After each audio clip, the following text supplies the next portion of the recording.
Hey guys, tonight we're heading to the front row of the Colosseum, the most prestigious seat in the Roman Empire, and quite possibly the worst place in the city to discover that a safety inspection has been skipped. So before you get comfortable, take a moment, like the video and subscribe. But only if you genuinely enjoy what I do here.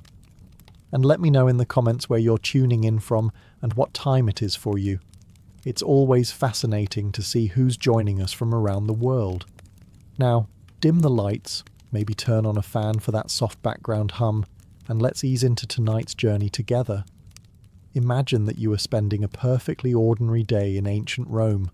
And by ordinary, I mean you are about to join 50,000 people gathering to watch armed men fight, exotic animals chase unfortunate victims, and an emperor judge the crowd's mood with the same seriousness modern people reserve for online reviews. You wake early because everyone else has the same idea. The streets leading to the Colosseum are already packed. Vendors are shouting. Citizens are pushing through the crowd. Somewhere nearby, someone is trying to sell questionable wine at an hour when respectable Romans should probably still be asleep. The massive amphitheatre rises above the city like a mountain of stone. And today, you have something special. A front row seat. Congratulations. You have achieved what every ambitious Roman dreams of, being close enough to the action that you can practically count a lion's teeth. The Colosseum was not just an entertainment venue. It was a giant stone diagram of Roman society. Every seat reflected status, wealth, and influence. The emperor occupied the finest position in the arena. Nearby sat his family, important priests, military commanders, and senators. These were the people who ran the empire, or at least argued loudly about how it should be run. Behind them sat wealthy equestrians. Farther back came ordinary citizens. At the very top sat those whose social rank provided a wonderful panoramic view of Rome and a somewhat less wonderful view of the actual entertainment. Your location told everyone exactly who you were. The closer you sat to the arena floor, the more important you appeared. Naturally, this created fierce competition. Romans loved status almost as much as they loved public spectacles. Sometimes it was difficult to determine whether a senator attended the games to watch gladiators, or to make sure everyone noticed that he was sitting closer than another senator. Human nature, it seems, has not changed very much. As you settle into your marble seat, you immediately notice something unusual. The arena is close, very close. Modern stadium designers generally prefer a comfortable separation between dangerous events and paying customers. Ancient Romans approached the problem differently. Their solution was essentially, what could possibly go wrong? A low, protective wall separated you from the arena floor. Beyond it stretched the famous sand-covered stage where gladiators fought and wild animals performed in spectacular hunts. From your seat, you can hear conversations below. You can see individual faces. You can watch handlers struggling to control nervous animals waiting beneath the arena. A modern safety inspector would likely take one look at the arrangement and retire on the spot. But to Romans, this was luxury. You were not supposed to feel safe. You were supposed to feel involved. The growl of a leopard was more exciting when it sounded close. A gladiator's sword strike felt more dramatic when you could hear the impact. Every spectacle became more thrilling when danger seemed just near enough to be real. And that was the attraction. Because while the front row offered the best view in the empire, it also came with an unspoken understanding. If anything escaped, missed its target, broke through a barrier, or otherwise decided to ignore the schedule for the day, you would be among the very first people to find out. As you sit in your front row seat, trying not to think too hard about the large cage being wheeled into the arena, it is worth taking a moment to appreciate exactly where you are. the Colosseum was one of the greatest construction projects of the ancient world. And unlike many government projects throughout history, it was actually completed. Construction began under Emperor Vespasian around the year 72.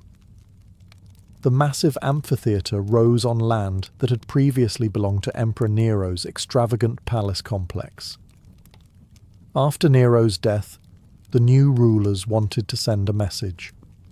A very public message. Something along the lines of, "The Emperor's private lake is gone. You're welcome. Please enjoy the gladiators." Thousands of workers spent years hauling stone, pouring concrete, and assembling the enormous structure. When completed, the Colosseum stood nearly 160 feet high and dominated the Roman skyline. From a distance, it looked magnificent. From up close, it looked even bigger. As you enter through one of the 80 entrances, the engineering becomes obvious. Tens of thousands of spectators can find their seats with surprising efficiency. Staircases, corridors, and passageways guide people throughout the building. Modern sports stadium designers still admire the system. The Romans may not have invented smartphones, but they were remarkably good at moving large crowds without creating complete chaos. Most of the time. The arena itself measures roughly the size of a football field. A wooden floor covered with sand stretches across the centre. Beneath it lies a hidden world of tunnels, cages, elevators, and machinery. Animals wait below.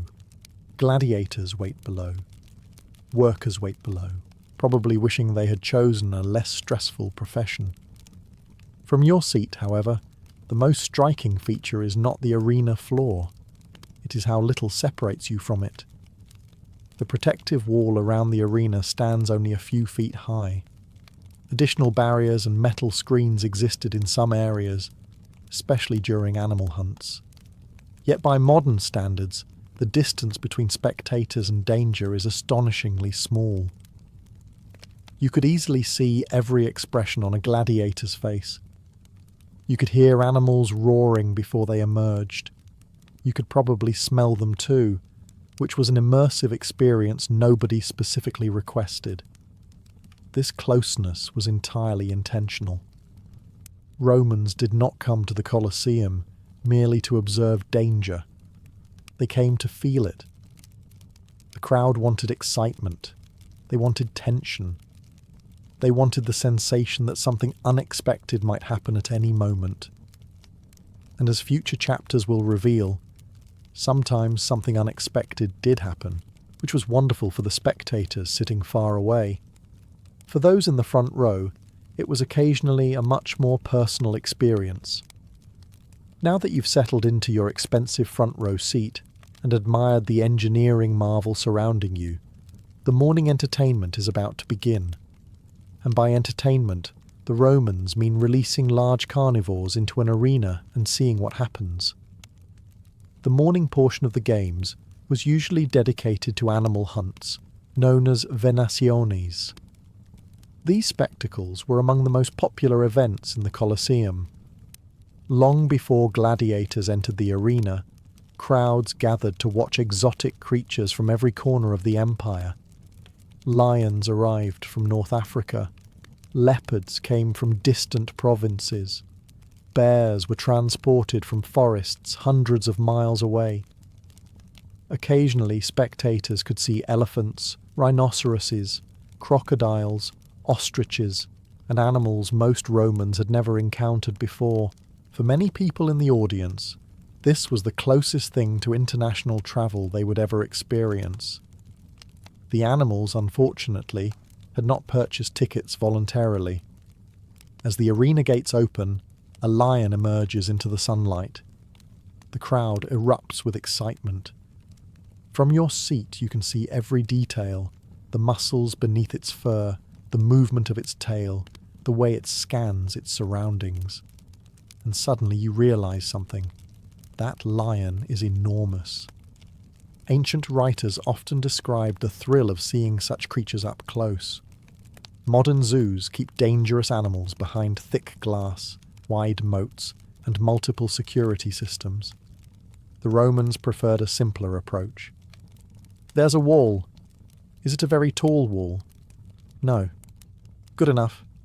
The barrier surrounding the arena offered protection, but it was not particularly reassuring. During hunts, additional metal screens were sometimes installed to prevent animals from reaching spectators. Nets could also be stretched along portions of the arena's edge.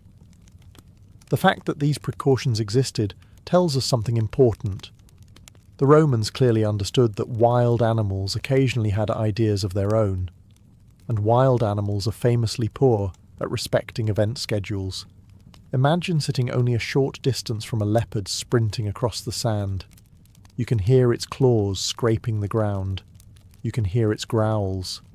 If it changes direction suddenly, dozens of spectators instinctively lean backward. Not because they believe the barrier will fail, but because every human instinct is screaming that this creature belongs much farther away. The front row experience was therefore unlike anything modern audiences encounter. You weren't simply watching danger, you were sharing the same space with it. Most days, the barriers held. Most days, the animals stayed exactly where they were supposed to stay.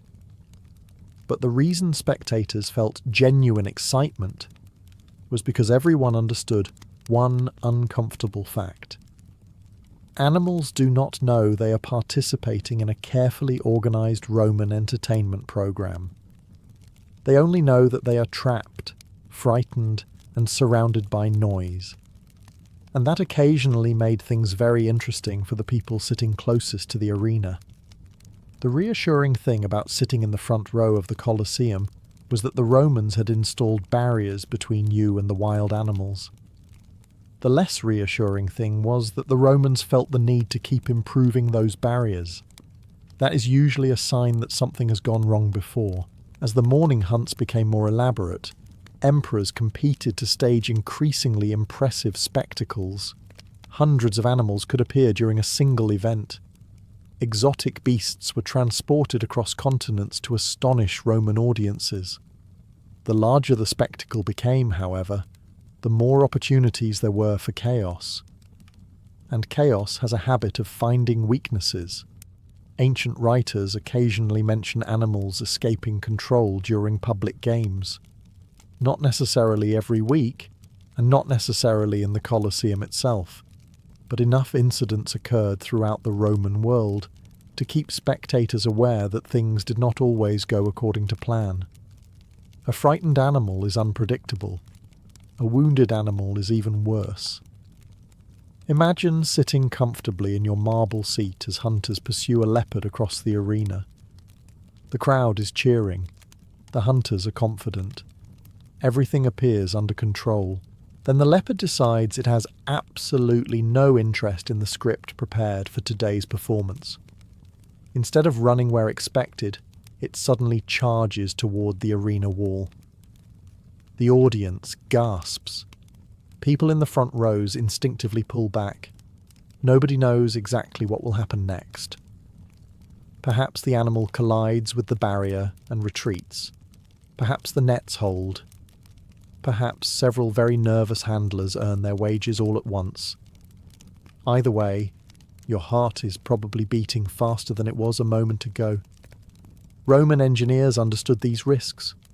Protective nets were installed around sections of the arena. Metal rollers were sometimes placed on top of barriers to prevent climbing animals from gaining traction. Think about that for a moment. Someone specifically designed anti-lion architecture, which suggests that somebody, somewhere, had previously looked at a lion climbing something and decided improvements were necessary. Even when escapes were rare, the possibility remained part of the attraction. The audience loved uncertainty. Safe entertainment was available elsewhere. People attended the Colosseum because they wanted excitement. And nothing creates excitement quite like a reminder that the angry bear weighing several hundred pounds is not entirely committed to remaining on the correct side of the fence. Most spectators returned home safely after the games. Most animals never came close to the crowd, but every person sitting in those prestigious front row seats understood a simple truth. The barrier separating them from the arena was not there for decoration. It existed because, from time to time, the Colosseum's most dangerous performers forgot where the audience ended and the show began. By now, you may be thinking that the greatest danger in the front row came from lions, leopards, and other animals capable of removing your confidence in a matter of seconds. That was certainly one concern. Unfortunately, the Romans had worked hard to provide a wide variety of hazards. Once the morning hunts concluded, the arena remained filled with men carrying weapons. Lots of weapons. Sharp weapons.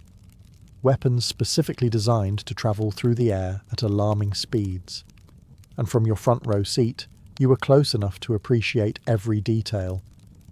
Hunters used spears and javelins against animals.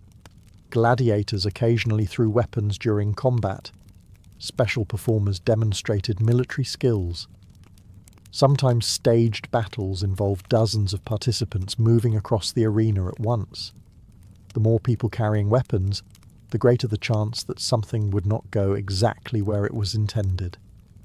Modern sporting events occasionally send a baseball into the crowd. Ancient Rome occasionally launched a spear. The stakes were somewhat different.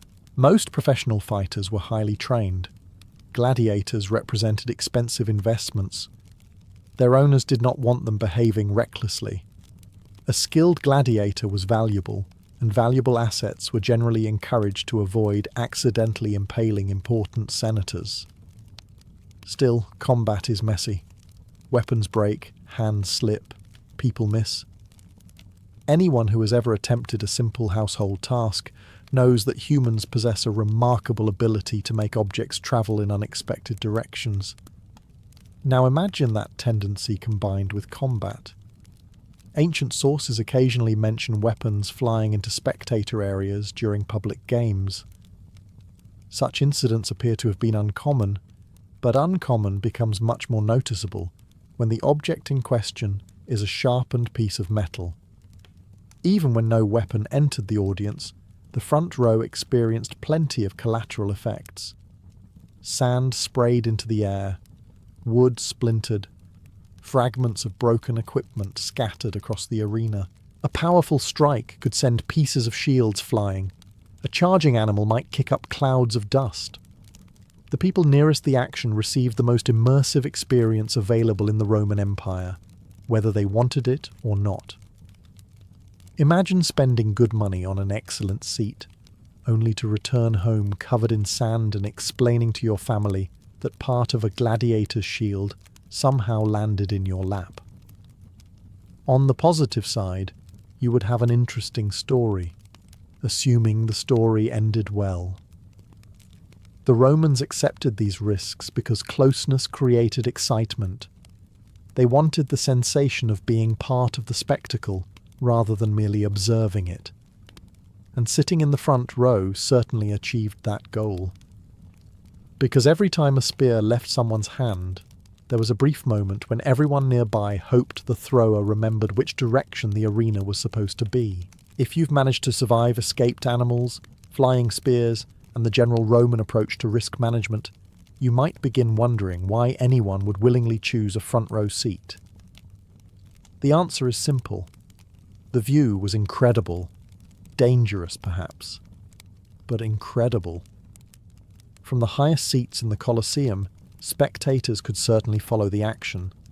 They could see the movement of fighters and hear the roar of the crowd. But details were harder to make out. The front row offered something entirely different. You weren't watching the spectacle. You were practically inside it.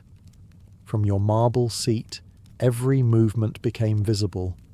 You could see gladiators adjusting their grips before combat. You could watch nervous hunters preparing to face wild animals. You could even observe expressions on their faces. And those expressions often revealed far more than official Roman propaganda intended. A gladiator entering the arena might look confident from the upper levels, From the front row, you might notice that he was sweating enough to fill a small fountain. Ancient writers often describe the atmosphere inside the amphitheatre. The crowd produced a constant wall of sound.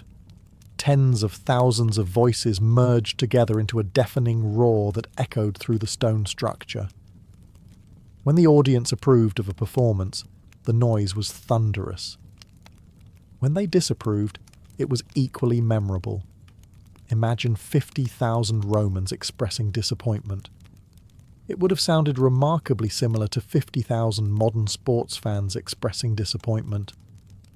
Some things never change. Then there were the smells. Modern documentaries rarely discuss this aspect, for understandable reasons. The arena contained animals, fighters, blood, sweat, sand, and thousands of spectators packed closely together beneath the Mediterranean sun. The result was not what most travel brochures would describe as refreshing. If you sat near the arena floor, every scent arrived in full strength. There was no escape, no stepping into an air-conditioned lobby, no politely worded complaint to management.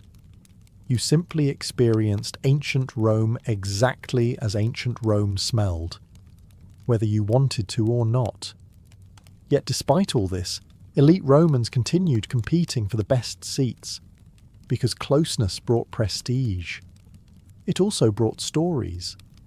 Anyone could claim they attended the games, but only front row spectators could boast that they heard a lion roar from a few yards away, saw a gladiator's face moments before combat, or spent an afternoon dodging enough sand to qualify as part of the arena floor themselves. The front row transformed the games from a public spectacle into a personal experience. And that experience felt thrilling precisely because it blurred the line between audience and participant. The people sitting closest to the arena never forgot they were spectators, but sometimes the arena came close enough to remind them that they weren't as separate from the action as they might have preferred. As dangerous as the front row could occasionally be, there was one person in the Colosseum who always had the best seat: the emperor. If you were expecting Rome's ruler to watch the games from a safe location somewhere far above the arena, protected by multiple walls and a healthy respect for personal survival, you may be disappointed. Roman emperors preferred visibility. The imperial box, known as the pulvinar, occupied one of the most prestigious positions in the entire amphitheatre. It provided an excellent view of the arena while ensuring that every spectator could also see the emperor. And that was important. The games were not just entertainment, they were politics. Every appearance in the Colosseum reminded the population who paid for the spectacles, who commanded the empire, and who sat at the very top of Roman society. The emperor wasn't merely watching the show. In many ways, he was part of it. Imagine sitting among 50,000 spectators. Suddenly the crowd erupts into cheers before a single gladiator has entered the arena. The emperor has arrived. People stand. They wave. They shout praises. Some are genuinely enthusiastic. Others are making sure everyone notices how enthusiastic they appear. Again, human nature has changed remarkably little over 2,000 years. For most emperors, the games offered an opportunity to connect with the public. A popular ruler could earn tremendous goodwill through generous spectacles. Exotic animals, skilled gladiators, and lavish productions all helped build support. A boring emperor was dangerous. An entertaining emperor was beloved. Some rulers embraced this role enthusiastically, perhaps a little too enthusiastically. Emperor Commodus became famous for participating in arena spectacles himself. He fought animals, displayed his supposed combat skills, and presented himself as a heroic figure. Roman historians were not impressed. Many viewed the performances as embarrassing rather than glorious. Imagine being the most powerful man on earth and still desperately wanting attention from the crowd. Ancient Rome invented many things. Apparently, craving applause was one of them. Even emperors occasionally faced genuine risks during spectacles. Although protected by guards and positioned behind barriers, they remained relatively close to the action. An escaped animal or unexpected accident could create problems for everyone nearby. Fortunately, security around the emperor was extensive. Very extensive. Anyone hoping to reach him would first need to overcome layers of guards whose entire job description could be summarized as absolutely not. Still, the emperor's presence near the arena reveals something important about Roman attitudes. Danger added excitement. The ruler of the empire could have watched from a distant fortress. Instead, he sat close enough to hear the roar of lions and the clash of steel. Because in Rome, power was meant to be seen. And nowhere was it more visible than in the front row of the Colosseum, where even the emperor chose to sit just a few yards from controlled chaos. Most days at the Colosseum followed a familiar pattern. The animals appeared when they were supposed to appear. The gladiators fought where they were supposed to fight. The spectators cheered when they were supposed to cheer. And everyone went home with exactly the number of limbs they had arrived with. That was considered a successful day, but the Romans loved spectacle, because spectacle carried an element of unpredictability. No matter how carefully organisers planned an event, there was always the possibility that something unexpected would happen. And when 50,000 people realise something unexpected is happening at the same moment, the atmosphere changes very quickly. Imagine yourself sitting in the front row during a packed afternoon of games. The crowd is relaxed. Vendors move through the aisles. Senators discuss politics. Somewhere nearby, a wealthy Roman is pretending not to notice how loudly everyone admires his expensive toga. Then something goes wrong. At first, you're not even sure what it is. A sudden shout. A commotion among the handlers, several guards running instead of walking. The crowd notices immediately. Humans are remarkably good at detecting panic, especially when it involves other humans. The noise level shifts. Conversations stop. Thousands of eyes focus on the same spot. The comfortable certainty that everything is under control begins to disappear. And that's when the front row becomes the worst place in the building. People sitting high above the arena can afford curiosity. You cannot. Your brain immediately starts calculating distances. How far away is the problem? How fast can it move? Is the barrier actually as strong as everyone claims? Questions that never seemed important 5 minutes ago suddenly become very important indeed. Ancient writers occasionally described moments when crowds became frightened during public spectacles. Sometimes animals behaved unpredictably. Sometimes accidents interrupted performances. Sometimes rumours spread through the audience faster than facts. The result could be a wave of anxiety moving through tens of thousands of people. The Romans were not immune to panic. They were simply better dressed while experiencing it. One moment the crowd might be laughing and cheering. The next moment everyone is leaning forward searching for answers. Then comes the most uncomfortable phase of all, waiting. Waiting to learn whether the disturbance is minor or serious. Waiting to discover whether the guards are responding to a genuine threat or merely a performer who has forgotten where he is supposed to stand. Waiting while your imagination creates increasingly dramatic possibilities. Usually, the situation was resolved quickly.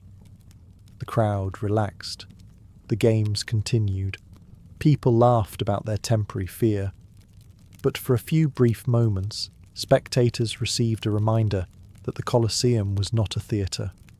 It was a place filled with dangerous animals, armed men, and thousands of excitable humans. By now, it may seem strange that anyone would willingly pay for the privilege of sitting closest to lions, gladiators, and whatever disaster happened to be scheduled for the afternoon. Yet the front row remained one of the most desirable locations in all of Rome, because the front row was never just about watching, it was about being watched. As you take your seat near the arena floor, thousands of people can see you. Spectators entering the Colosseum immediately notice who occupies the prestigious lower sections. The closer a person sits to the arena, the more important they appear, and Romans cared deeply about appearances. In fact, they may have cared a little too much. A senator entering the Colosseum was not simply attending the games, he was making an entrance. His white toga, marked by the broad purple stripe of his rank, instantly announced his status to everyone around him. You could think of it as the Roman version of a luxury sports car. Less horsepower, more fabric. The front rows became a place where Rome's elite displayed their wealth and influence. Important politicians sat where everyone could see them. Military commanders occupied honoured seats. Priests and magistrates appeared before the public in carefully arranged positions. The games provided entertainment. The seating provided social theatre. Imagine arriving at the Colosseum and discovering you've been assigned a seat several rows farther back than your rival. You would still be close to the action, but your rival would know. His friends would know. The crowd might not notice, but you would notice, and that was enough. Roman society operated on reputation. Public image mattered enormously. A prestigious seat reinforced your position within the social hierarchy. This explains why front row spectators accepted risks that might seem absurd today. The danger was part of the attraction. A senator sitting calmly while a roaring lion passed nearby projected confidence and authority. Jumping backward every few minutes projected rather different qualities. Not that anyone could entirely suppress their instincts. Even the most dignified Roman could become surprisingly athletic if a leopard suddenly changed direction. The crowd understood this. Moments of tension often produced laughter as spectators reacted to unexpected scares. One minute, an aristocrat looked like a statue of Roman virtue. The next minute, he was discovering muscles he hadn't used in years. Yet once the danger passed, everyone settled back into their seats and resumed pretending they had never moved at all. That was the unwritten rule.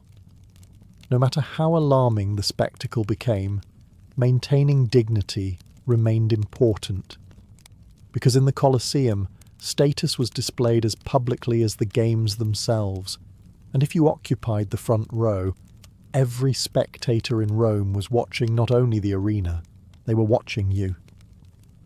If a normal day at the Colosseum involved lions, gladiators, executions, and enough weapons to concern a modern insurance company, special events took things to an entirely different level. Roman emperors were constantly competing with one another. Not through elections, not through debates, but through increasingly outrageous entertainment. Each ruler wanted to stage spectacles that people would remember for years. If the previous emperor displayed 50 exotic animals, perhaps you would display 100. If he organised a grand hunt, perhaps you would organise the largest hunt anyone had ever seen. The result was an escalating competition in extravagance, and whenever spectacles became larger, the opportunities for disaster grew larger as well. Imagine arriving at the Colosseum and discovering that hundreds of animals are scheduled to appear during the day's events. Not dozens. Hundreds. Lions, leopards, bears, wolves, wild boars, ostriches, and creatures imported from provinces many Romans could barely locate on a map. The arena floor becomes a controlled wilderness, or at least it is supposed to be controlled. The more animals involved, the harder control becomes. A handler loses track of one creature. A gate opens at the wrong moment. A frightened animal runs somewhere unexpected. Suddenly, the people sitting closest to the arena become very interested in the quality of Roman engineering. Some emperors pushed spectacles even further. Emperor Trajan famously celebrated military victories with games that reportedly lasted for months. Thousands of animals and countless combatants participated in the festivities. The scale was astonishing. So was the logistical challenge.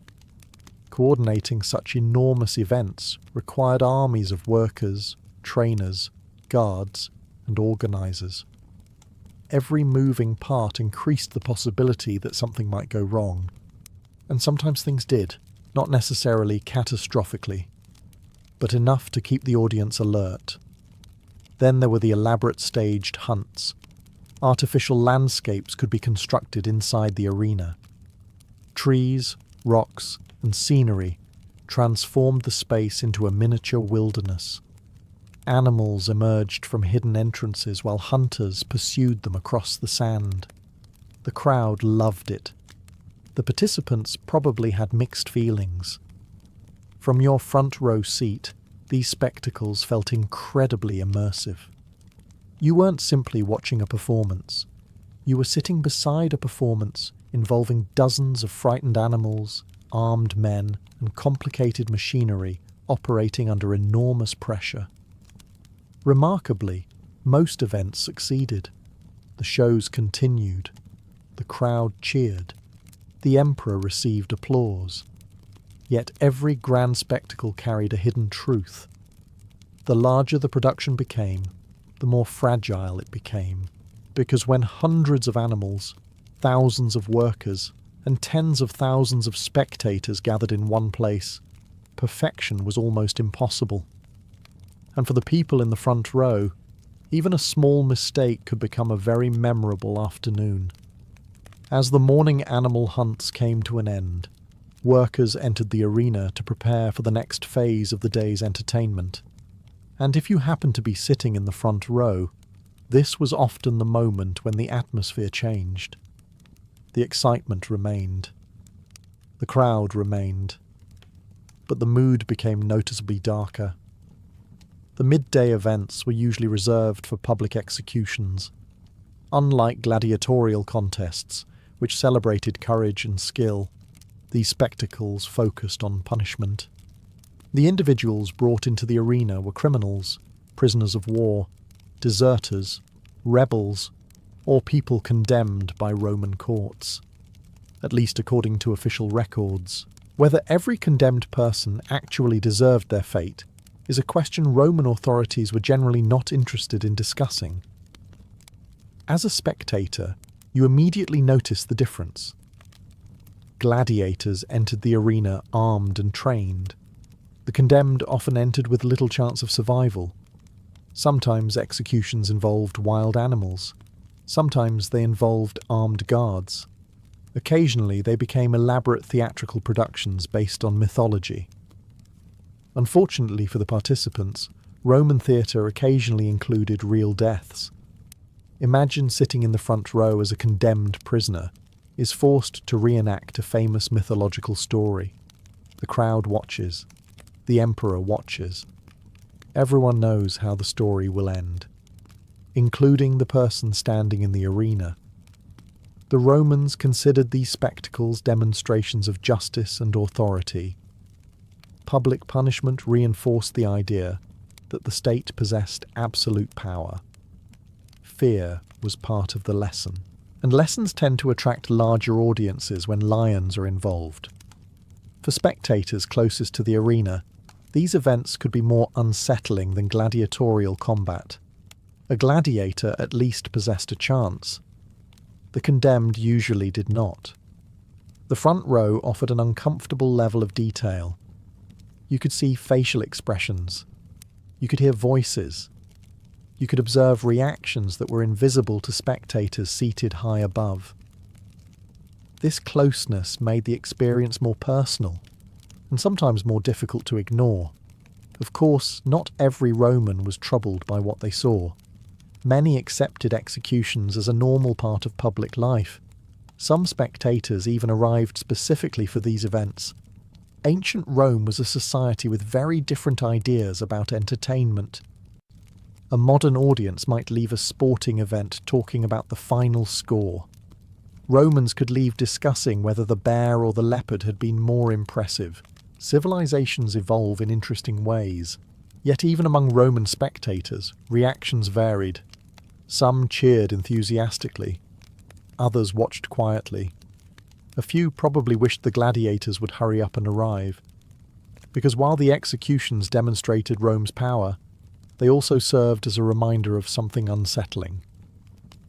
In the Colosseum, the line between spectacle and reality was often much thinner than anyone cared to admit. If Hollywood has taught us anything about ancient Rome, it is that gladiators spent most of their time charging wildly through arenas, leaping over barriers, and somehow ending up face to face with important spectators. The reality was somewhat less dramatic, which, for the senators sitting in the front row, was probably a relief. Gladiators were valuable investments. Training a fighter required time, money, food, equipment, instructors, and medical care. Successful gladiators could become celebrities throughout the empire. Arena owners did not spend years developing talented fighters, just to watch them sprint into the audience at the first opportunity. The games were carefully controlled. At least, that was the plan. As you sit in your front row seat, you notice that the arena is filled with officials. Guards stand near important entrances. Referees supervise the fights. Attendants remain ready to intervene if necessary. The Colosseum was not simply a battlefield. It was a highly organized production. Think less chaotic riot and more violent event management. Even gladiatorial combat followed rules. Referees could stop fights. Officials monitored behavior. Combatants were expected to perform according to established standards. This did not mean accidents never happened. Far from it. Gladiators fought with real weapons. Men were injured. Sometimes fighters lost their footing, stumbled toward barriers, or crashed into the edges of the arena while attempting to evade attacks. When two heavily armed men are trying not to be stabbed, precise navigation occasionally becomes a secondary concern. From the front row, these moments felt alarmingly close. A charging gladiator might rush toward the arena wall while pursuing an opponent. Spectators nearest the action would instinctively lean backward, not because they expected the fighter to leap into the crowd, but because human beings possess a remarkable talent for imagining worst-case scenarios. And few scenarios are worse than unexpectedly becoming part of a gladiator's workday.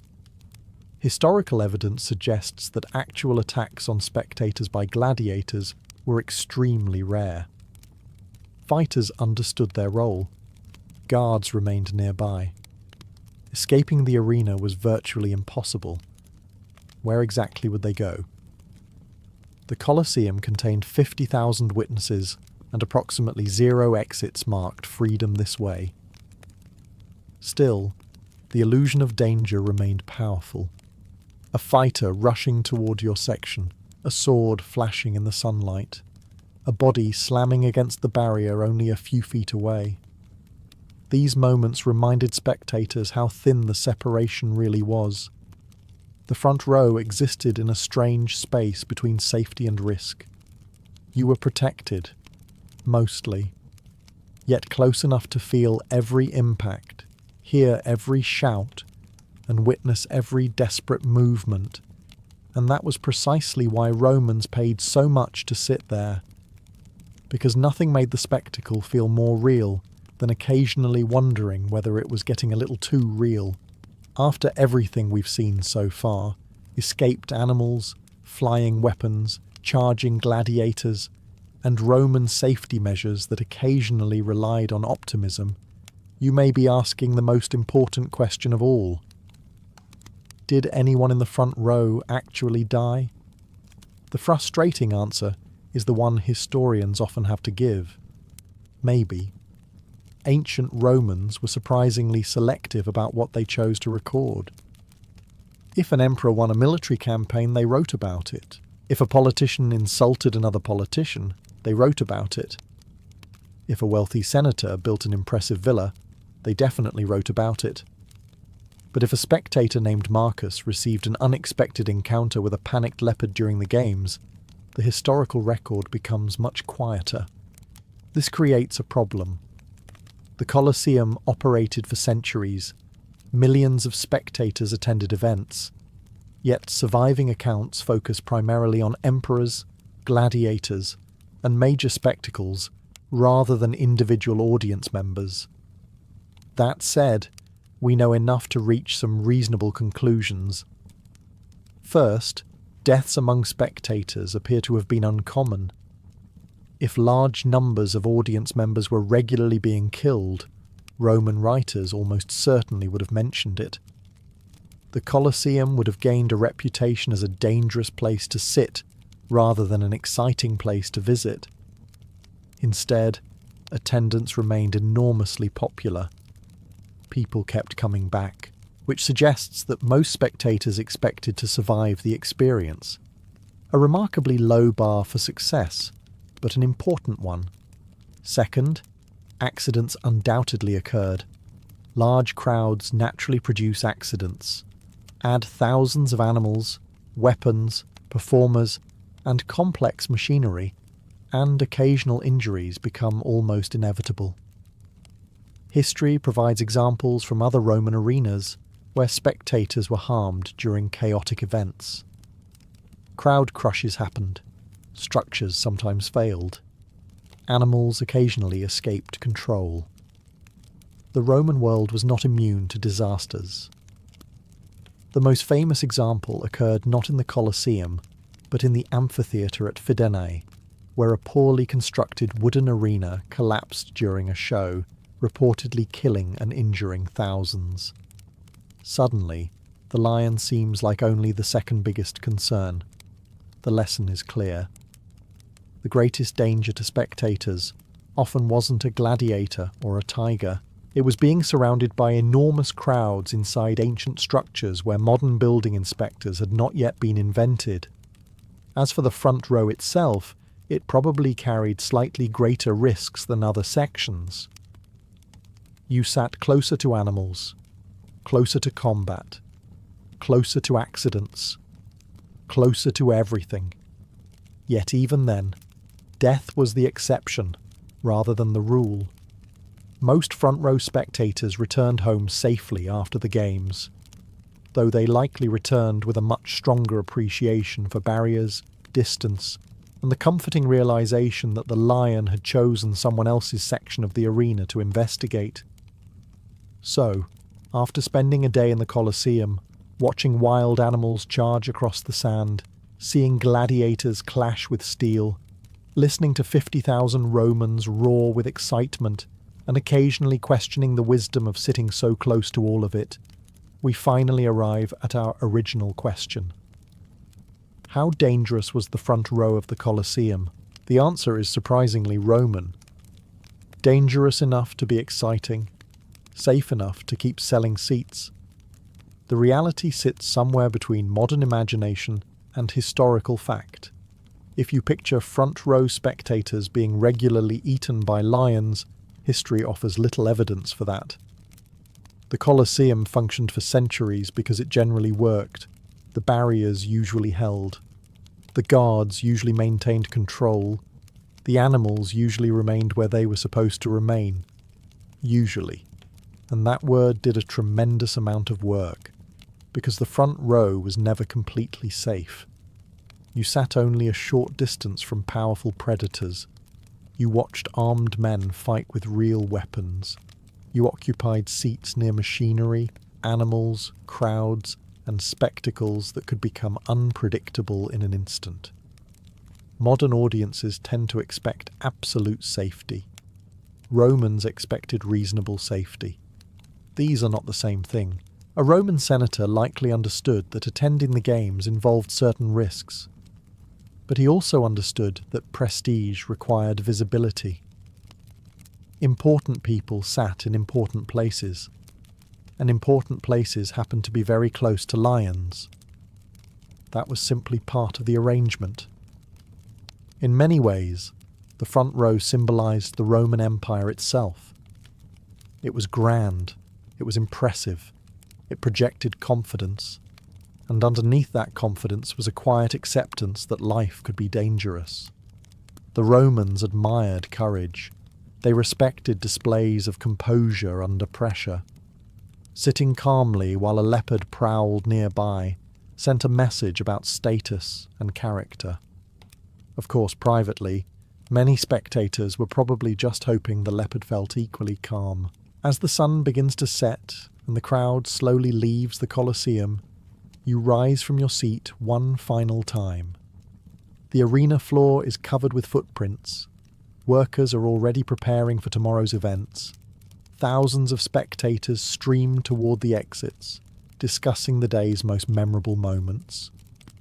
And that may be the greatest clue of all. The Romans did not leave talking about the safety barriers.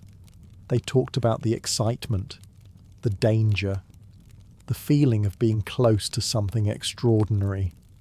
Because the front row of the Colosseum was never meant to make you feel comfortable.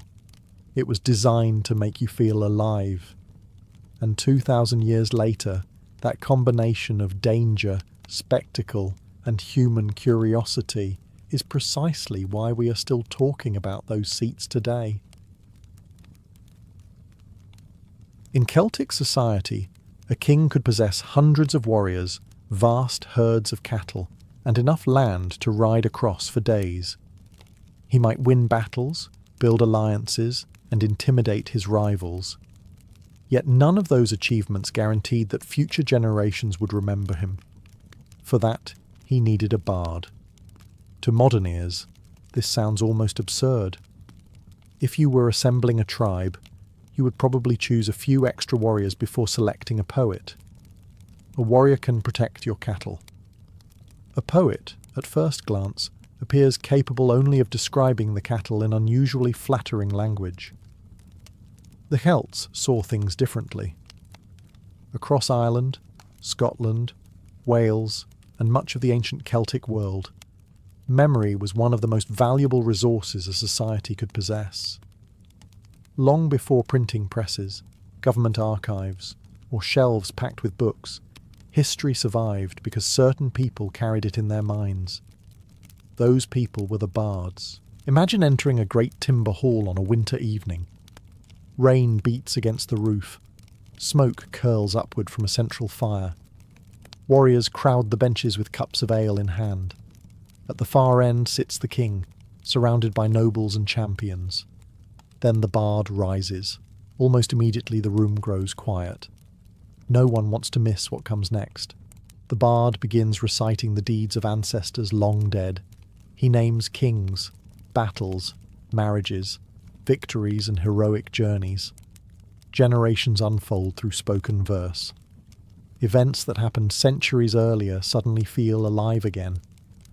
For the audience, this is not merely entertainment. It is history. It is identity. It is proof of who they are. A ruler's authority often depended on ancestry. If a king claimed descent from famous heroes or legendary founders, the bard preserved that claim.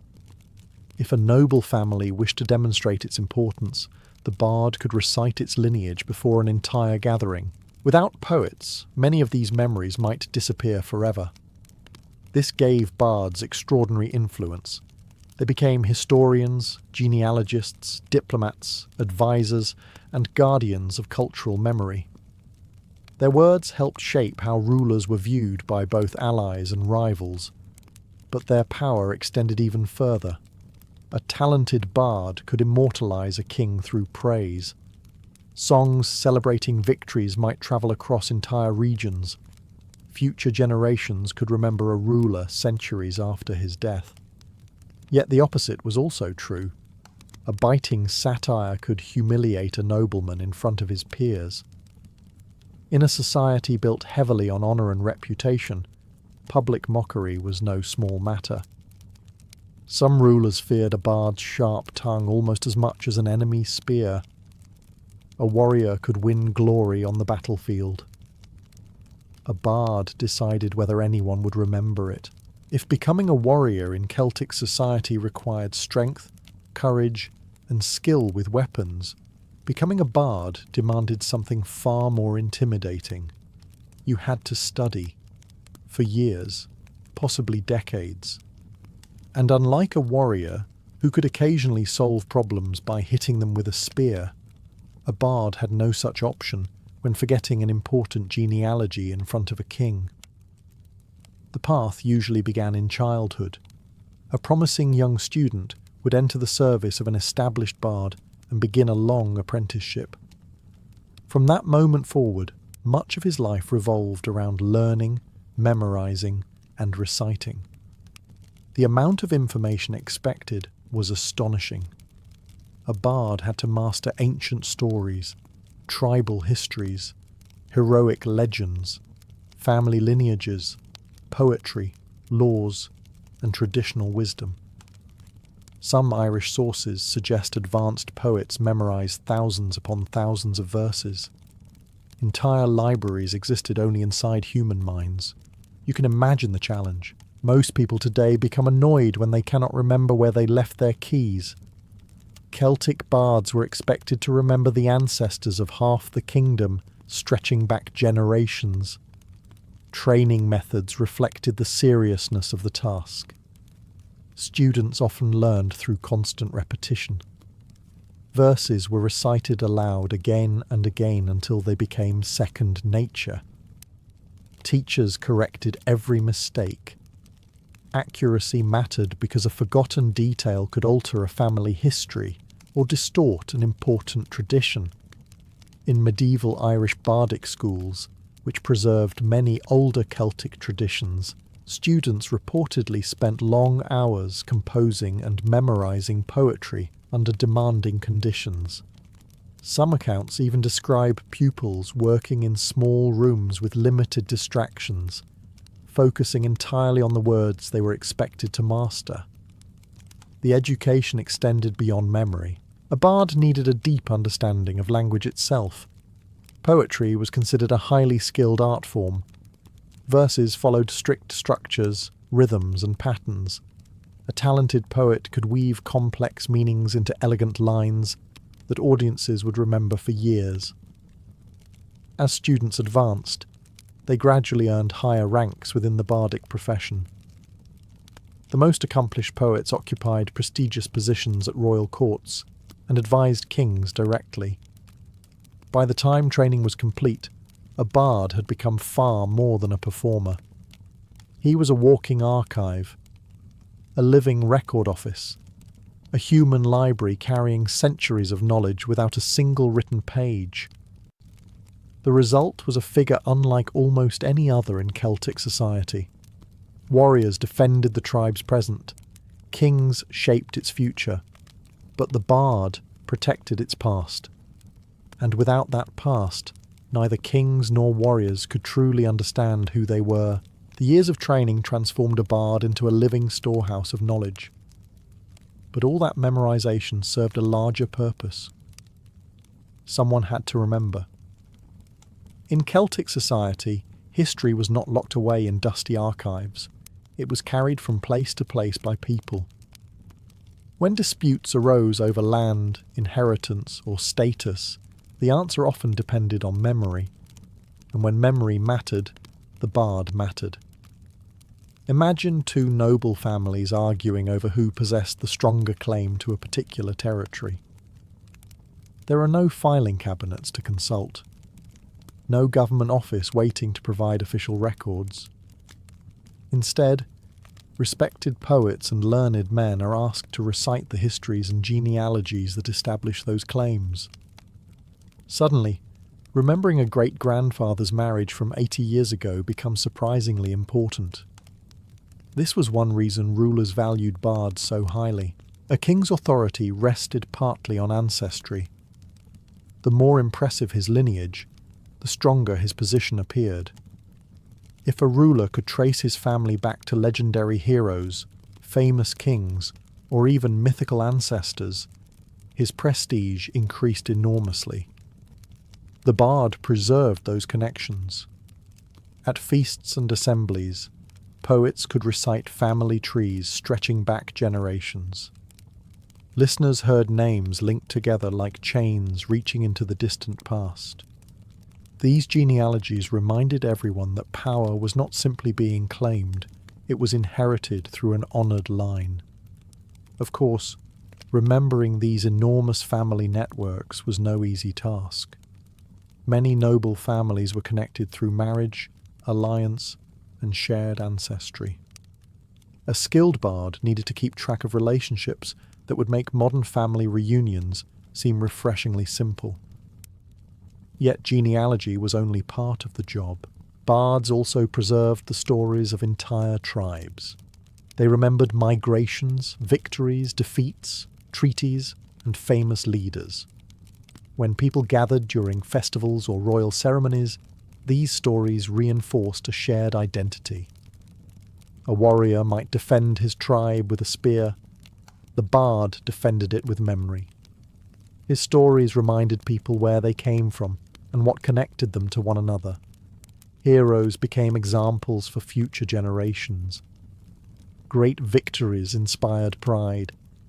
Ancient disasters provided lessons. Without these storytellers, much of Celtic history would have vanished long ago. That is perhaps the most remarkable thing about the bard's profession. Many kings ruled for a few decades. Many warriors fought for a few years.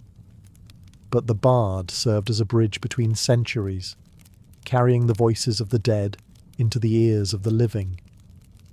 In a world without written records, that responsibility was priceless. The bard's knowledge of history and genealogy made him valuable.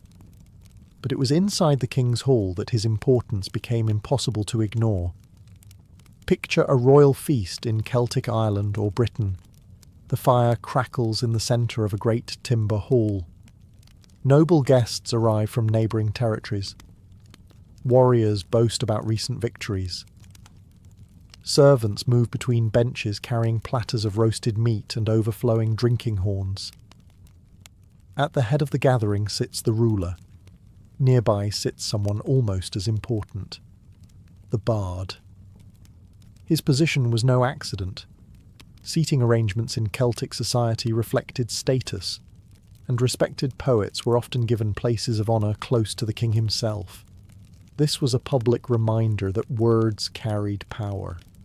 As the feast progresses, the bard begins his performance. He recites poems celebrating the ruler's generosity. He recounts famous victories won by the king's ancestors. He reminds everyone present of ancient alliances, heroic deeds, and noble traditions. The audience listens carefully, partly because the stories are entertaining, partly because they are educational, and partly because no one wants to be the person caught sleeping during a performance that includes their own family history. The bard's role extended beyond simple praise. Every recital reinforced the social order of the kingdom. The king was reminded of his duties. Warriors heard their courage celebrated. Noble families saw their place within society reaffirmed. A well-crafted poem could strengthen loyalty more effectively than a dozen speeches. People tend to remember stories. Very few people remember administrative announcements. The bard understood this perfectly. Through carefully chosen words, he shaped how events were viewed. A difficult victory could become a legendary triumph. A generous gift could become evidence of a ruler's greatness.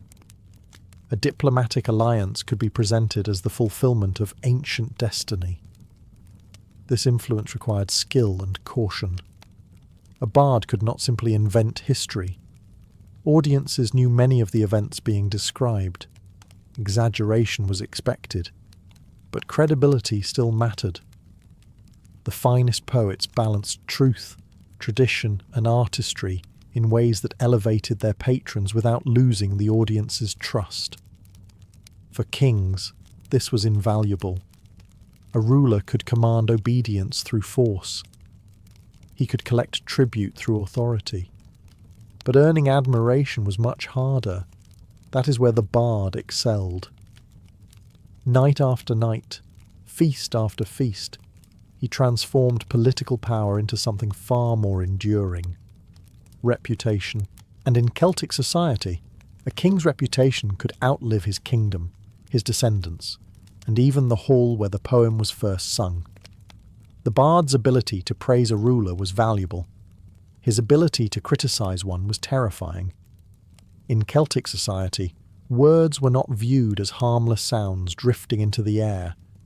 They carried weight, they shaped reputations, they influenced how entire communities viewed an individual. Because honour was one of the foundations of Celtic culture, damaging a person's reputation could have serious consequences. This gave the bard a unique kind of power. While warriors wielded spears and kings wielded authority, poets wielded something far less visible, but often just as effective: public opinion. One of the bard's sharpest weapons was satire. A skilled satirical poem could humiliate a nobleman before his peers. It could expose greed, cowardice, arrogance, or broken promises. Worse still, the mockery might spread beyond a single gathering, carried by travellers, and repeated in halls far from where it was first spoken. Imagine spending years building your reputation as a fearless warrior, only to become famous because a bard composed a clever verse comparing your bravery to that of a frightened sheep. The embarrassment could be difficult to escape. Many Celtic traditions treated satire with remarkable seriousness. In Irish literature, poets are sometimes described almost as possessing magical abilities through their words. Some stories even suggest that a powerful satire could bring shame, misfortune, or physical blemishes upon its target. Whether people literally believed such things or not, the underlying message was clear. Poets were not individuals to offend lightly. This influence acted as a subtle check on rulers and nobles. A king could punish ordinary critics, he could intimidate rivals, but openly mistreating a respected bard carried risks. The poet's response might spread through the kingdom, damaging the ruler's standing among allies and subjects alike. As a result, many rulers treated their court poets with considerable respect. Generous gifts were common. Land grants, valuable clothing, livestock, and privileged positions at court helped ensure good relations. Supporting a bard was often viewed as an investment in prestige. Of course, not every poet spent his days attacking noblemen.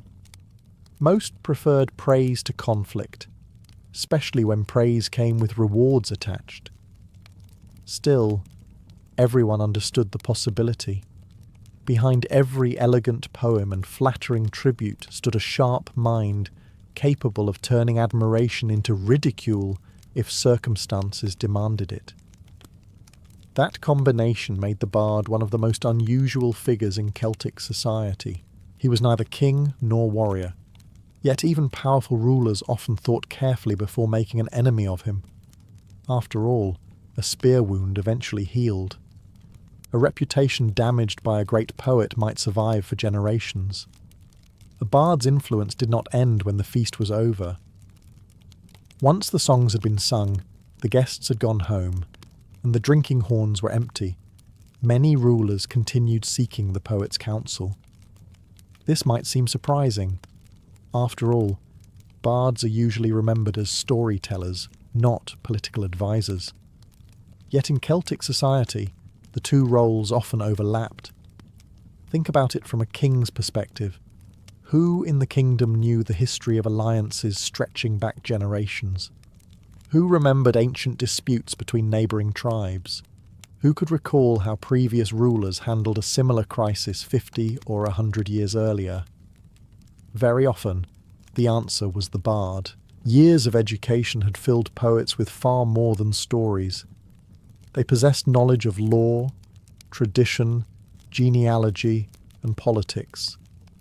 They understood how families were connected, which rivalries remained unresolved, and which promises had been made by previous generations.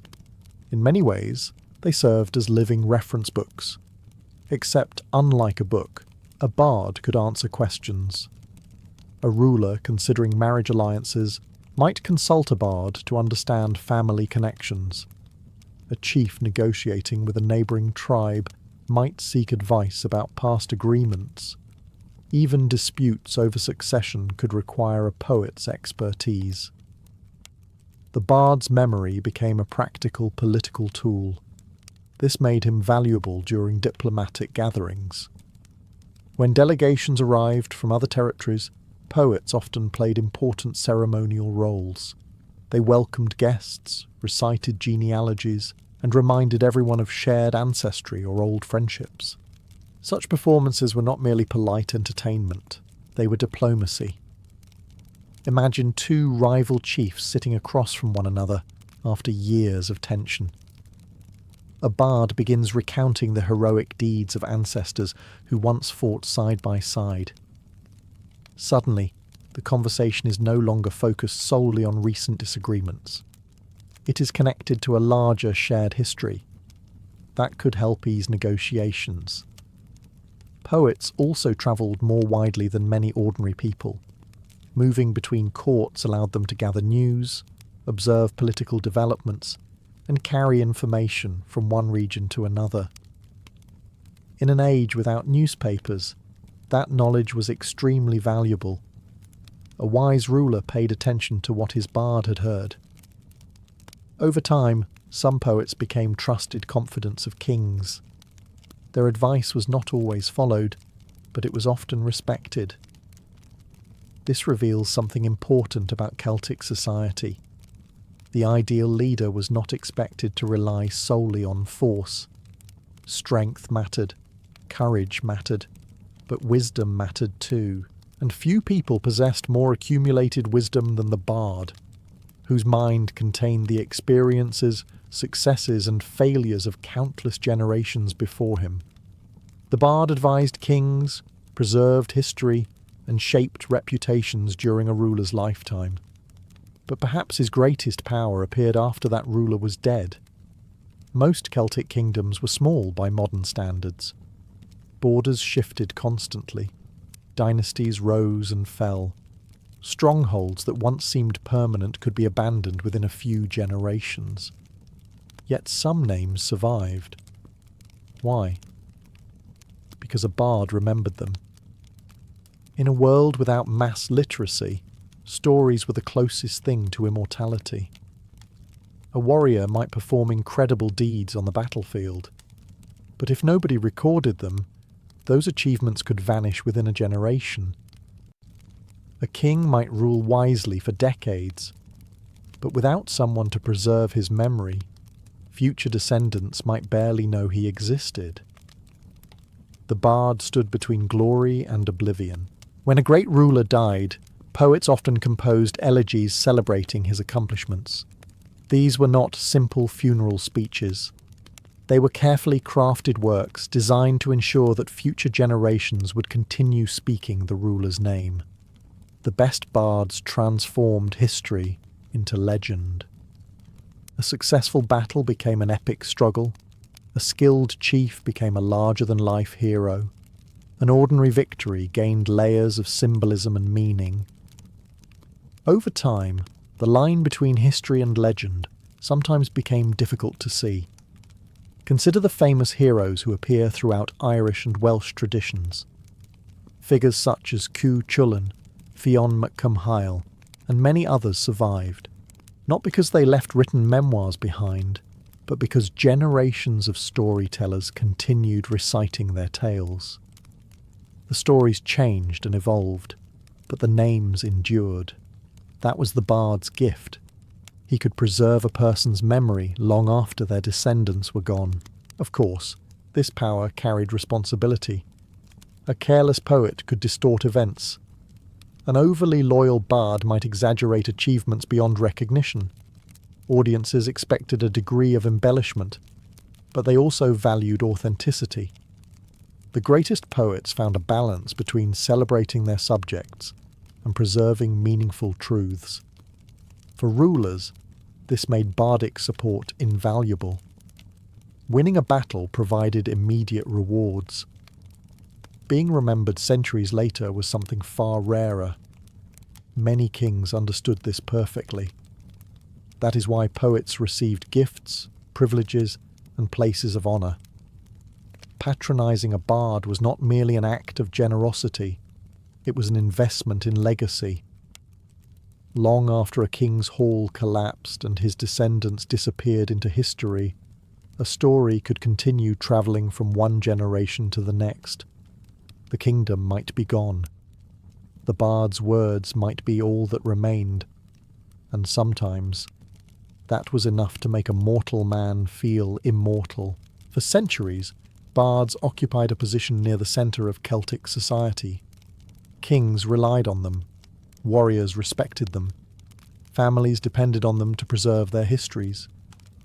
Then a powerful new force arrived: Christianity. Beginning in the early centuries after Christ, missionaries gradually spread across Celtic lands. Monasteries appeared where sacred groves once stood. New religious ideas took root. The old pagan world that had nurtured generations of bards began to change. At first glance, it might seem like the bard's profession was doomed. After all, many traditional poems celebrated pagan heroes, ancient gods, and beliefs that Christian clergy viewed with suspicion. Monks were now writing histories on parchment, preserving information in a way that did not depend entirely on memory. For the first time, the bard faced competition from books. Yet something remarkable happened.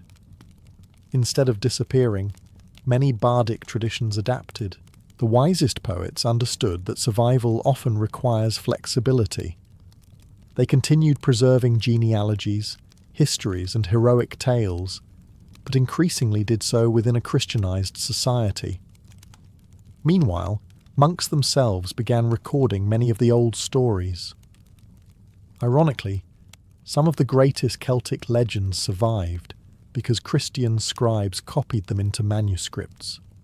Tales that had once been passed from bard to bard were now written down, ensuring their survival for centuries. Without those efforts, much of Celtic mythology might have vanished completely.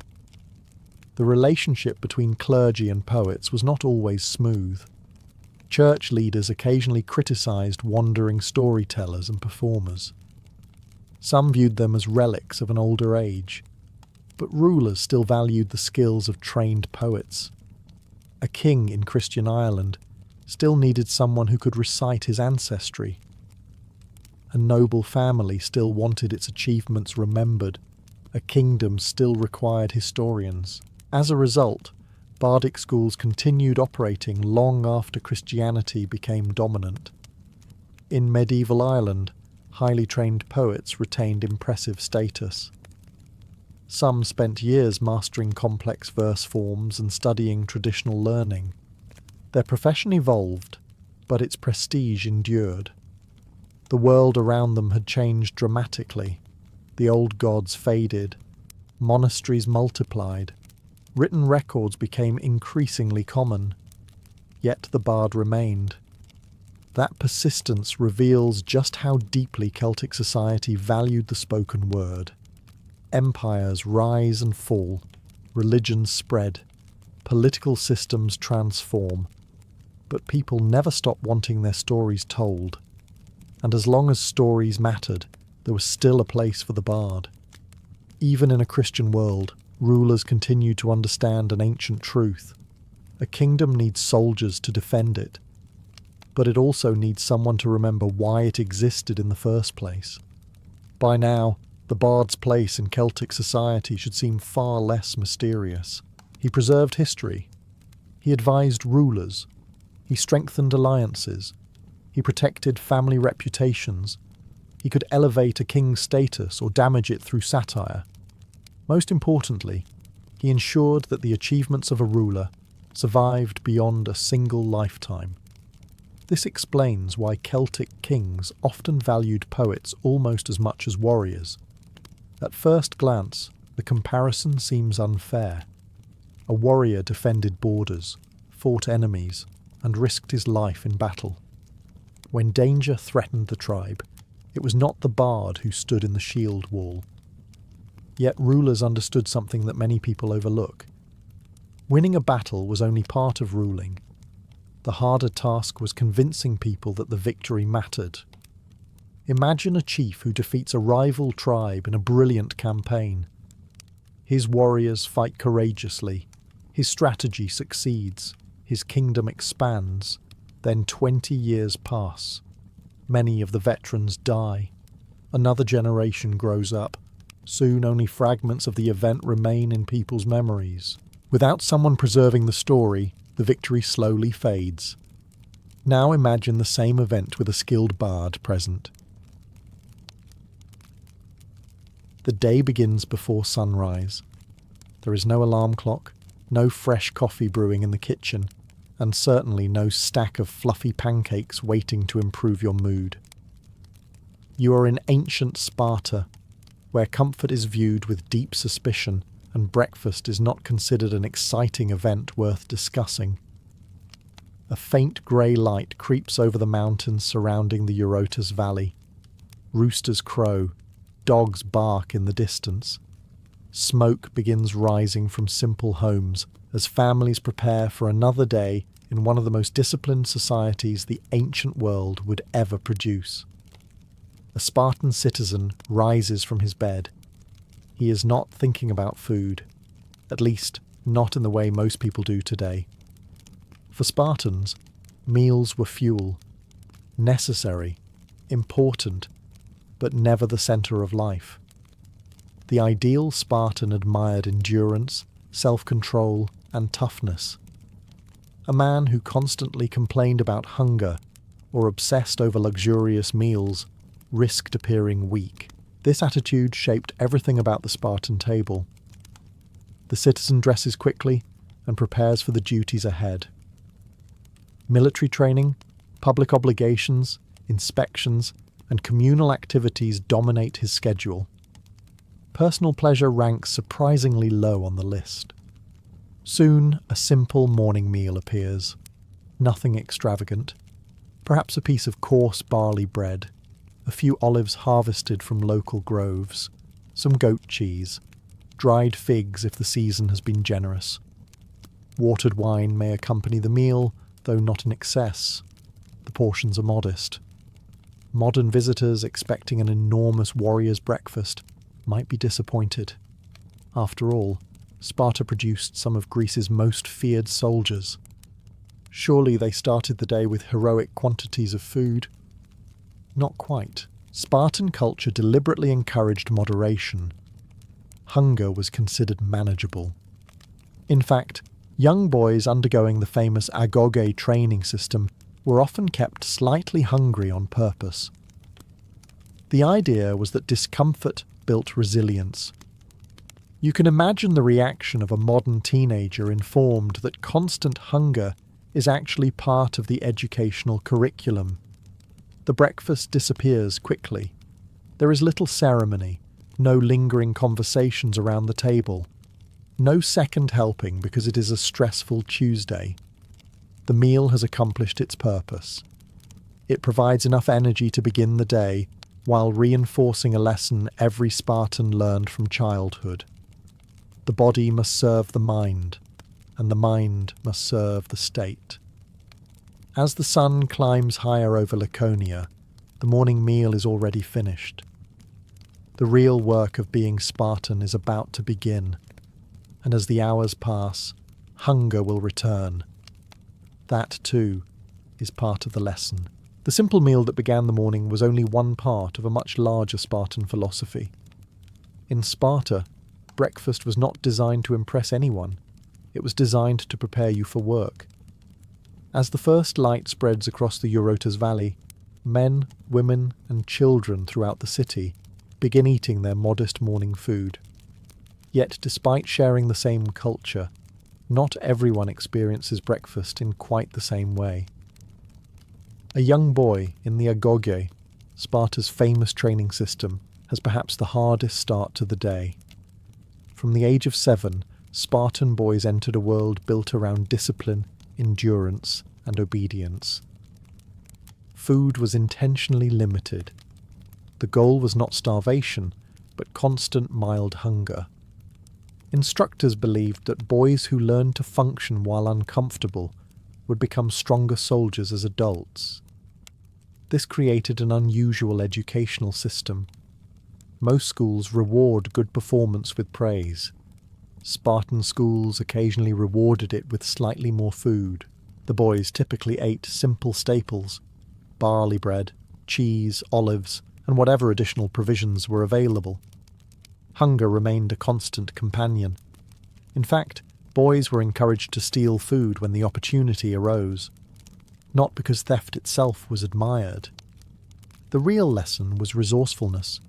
If a boy was caught stealing, he was punished severely, not for taking the food, but for being careless enough to get caught. It was a remarkably Spartan solution to the problem. Meanwhile, adult Spartan men ate somewhat better, though not by much. Their morning meal remained simple and practical. Bread formed the foundation of most diets. Barley was especially important because it grew well in the region and could be transformed into porridge, cakes, or coarse loaves. Olives were another staple. Olive trees covered much of the Greek landscape and provided a reliable source of food and oil. A handful of olives might accompany breakfast, adding flavour to an otherwise plain meal. Goat and sheep cheese frequently appeared as well. These provided valuable protein and could be stored for longer periods than fresh foods. Fruit, particularly figs, offered occasional sweetness. For Spartans, this counted as luxury. You are not exactly browsing a menu filled with honey pastries and stuffed dates. The emphasis remained on moderation. As breakfast ended, no one lingered around discussing flavours or debating recipes. The meal had one purpose: provide enough nourishment for the duties ahead. Soon the training grounds would fill with young boys. The fields would fill with workers. The city would return to its routines. And the Spartan breakfast, brief and unremarkable by design, would quietly disappear into the demands of the day. The modest breakfast has done its job. Now, as the city stirs fully awake and daily duties begin, it is worth asking a simple question. Where did all this food come from? After all, barley bread does not magically appear on a Spartan table. Olives do not march themselves into storage jars. Someone has to grow the grain, tend the vineyards, herd the animals, and harvest the fruit. And here we discover one of Sparta's greatest contradictions. The warriors who became famous throughout Greece spent remarkably little time farming. Others did that for them. Much of Sparta's food came from the fertile lands of Laconia and neighbouring Messenia. These regions possessed rich soil, mild winters, and enough rainfall to support agriculture. Compared to many parts of Greece, Sparta was fortunate. The countryside produced the essentials of the Spartan diet. Barley fields stretched across the landscape, providing the grain used for bread and porridge. Olive groves supplied fruit and valuable oil. Vineyards produced wine, usually diluted with water before drinking. Sheep and goats provided milk, cheese, wool, and occasional meat. At first glance, it sounds almost idyllic. Rolling fields beneath the Greek sun, farmers tending crops, olive trees swaying in the breeze. The reality, however, was more complicated. Much of this agricultural work was performed by the helots. The helots were not slaves in the traditional household sense, nor were they free citizens. They occupied a unique and deeply uncomfortable position within Spartan society. Bound to the land, they farmed the fields and supplied a significant portion of the food that sustained the Spartan state. While Spartan citizens trained for war, the helots planted grain. While Spartan boys learned discipline, the helots harvested olives. While Spartan men attended communal meals, the helots worked the land that made those meals possible. In many ways, the entire Spartan system depended upon their labour. Without them, the famous warrior society would have struggled to function. The food itself reflected the agricultural rhythms of the region. Fresh produce appeared seasonally, figs ripened during the warmer months, grapes arrived during harvest season, olives were gathered in autumn before being processed into oil or preserved for later consumption. Nothing was wasted. A poor harvest could create real hardship. A good harvest provided security. This constant connection between food and agriculture shaped Spartan attitudes toward eating. Every loaf of barley bread represented months of labour. Every olive reflected careful cultivation. As the sun climbs higher over the fields surrounding Sparta, workers continue their tasks. And while the warriors receive much of history's attention, it is the people behind the plough who are quietly feeding the entire city. The farms surrounding Sparta have supplied the food. The breakfast has long since disappeared. Now the sun hangs high over Laconia, and hunger begins creeping back into the stomachs of the city's citizens. This is the middle of the day, when many ancient societies paused for substantial meals. In wealthier parts of Greece, some people might enjoy extended dining, conversation, and moments of relaxation. Sparta, unsurprisingly, approached the matter differently. You are not here to be entertained. You are here to be useful. For most Spartan men, the hours between sunrise and sunset were filled with responsibilities. Military drills, physical exercise, inspections, public duties, and communal obligations occupied much of their attention. Even adult citizens who had completed their training were expected to maintain their fitness and readiness. Food had to fit around that reality. Midday meals were generally simple and practical. A Spartan might eat more barley bread, olives, cheese, or seasonal fruit. If available, there could be small amounts of meat or fish. The goal was nourishment rather than satisfaction. The distinction mattered. A satisfied man might become comfortable. A comfortable man might become soft. At least that was the fear. Spartan culture constantly emphasized self-control. Citizens were expected to master their desires, whether those desires involved luxury, wealth, or simply taking an afternoon nap after a large meal. As a result, overeating carried a certain stigma. A Spartan was supposed to leave the table capable of working, training, and fighting if necessary. Stuffing yourself until movement became difficult would have been viewed as ridiculous. Not that anyone needed to explain this. After a few hours of military drills beneath the Greek sun, the disadvantages of a massive lunch become fairly obvious. Young boys in the agog continued experiencing this philosophy most intensely. Their meals remained deliberately limited. Hunger was part of daily life, teaching endurance and resilience. The system aimed to produce men who could function effectively even when conditions were less than ideal. And conditions were often less than ideal.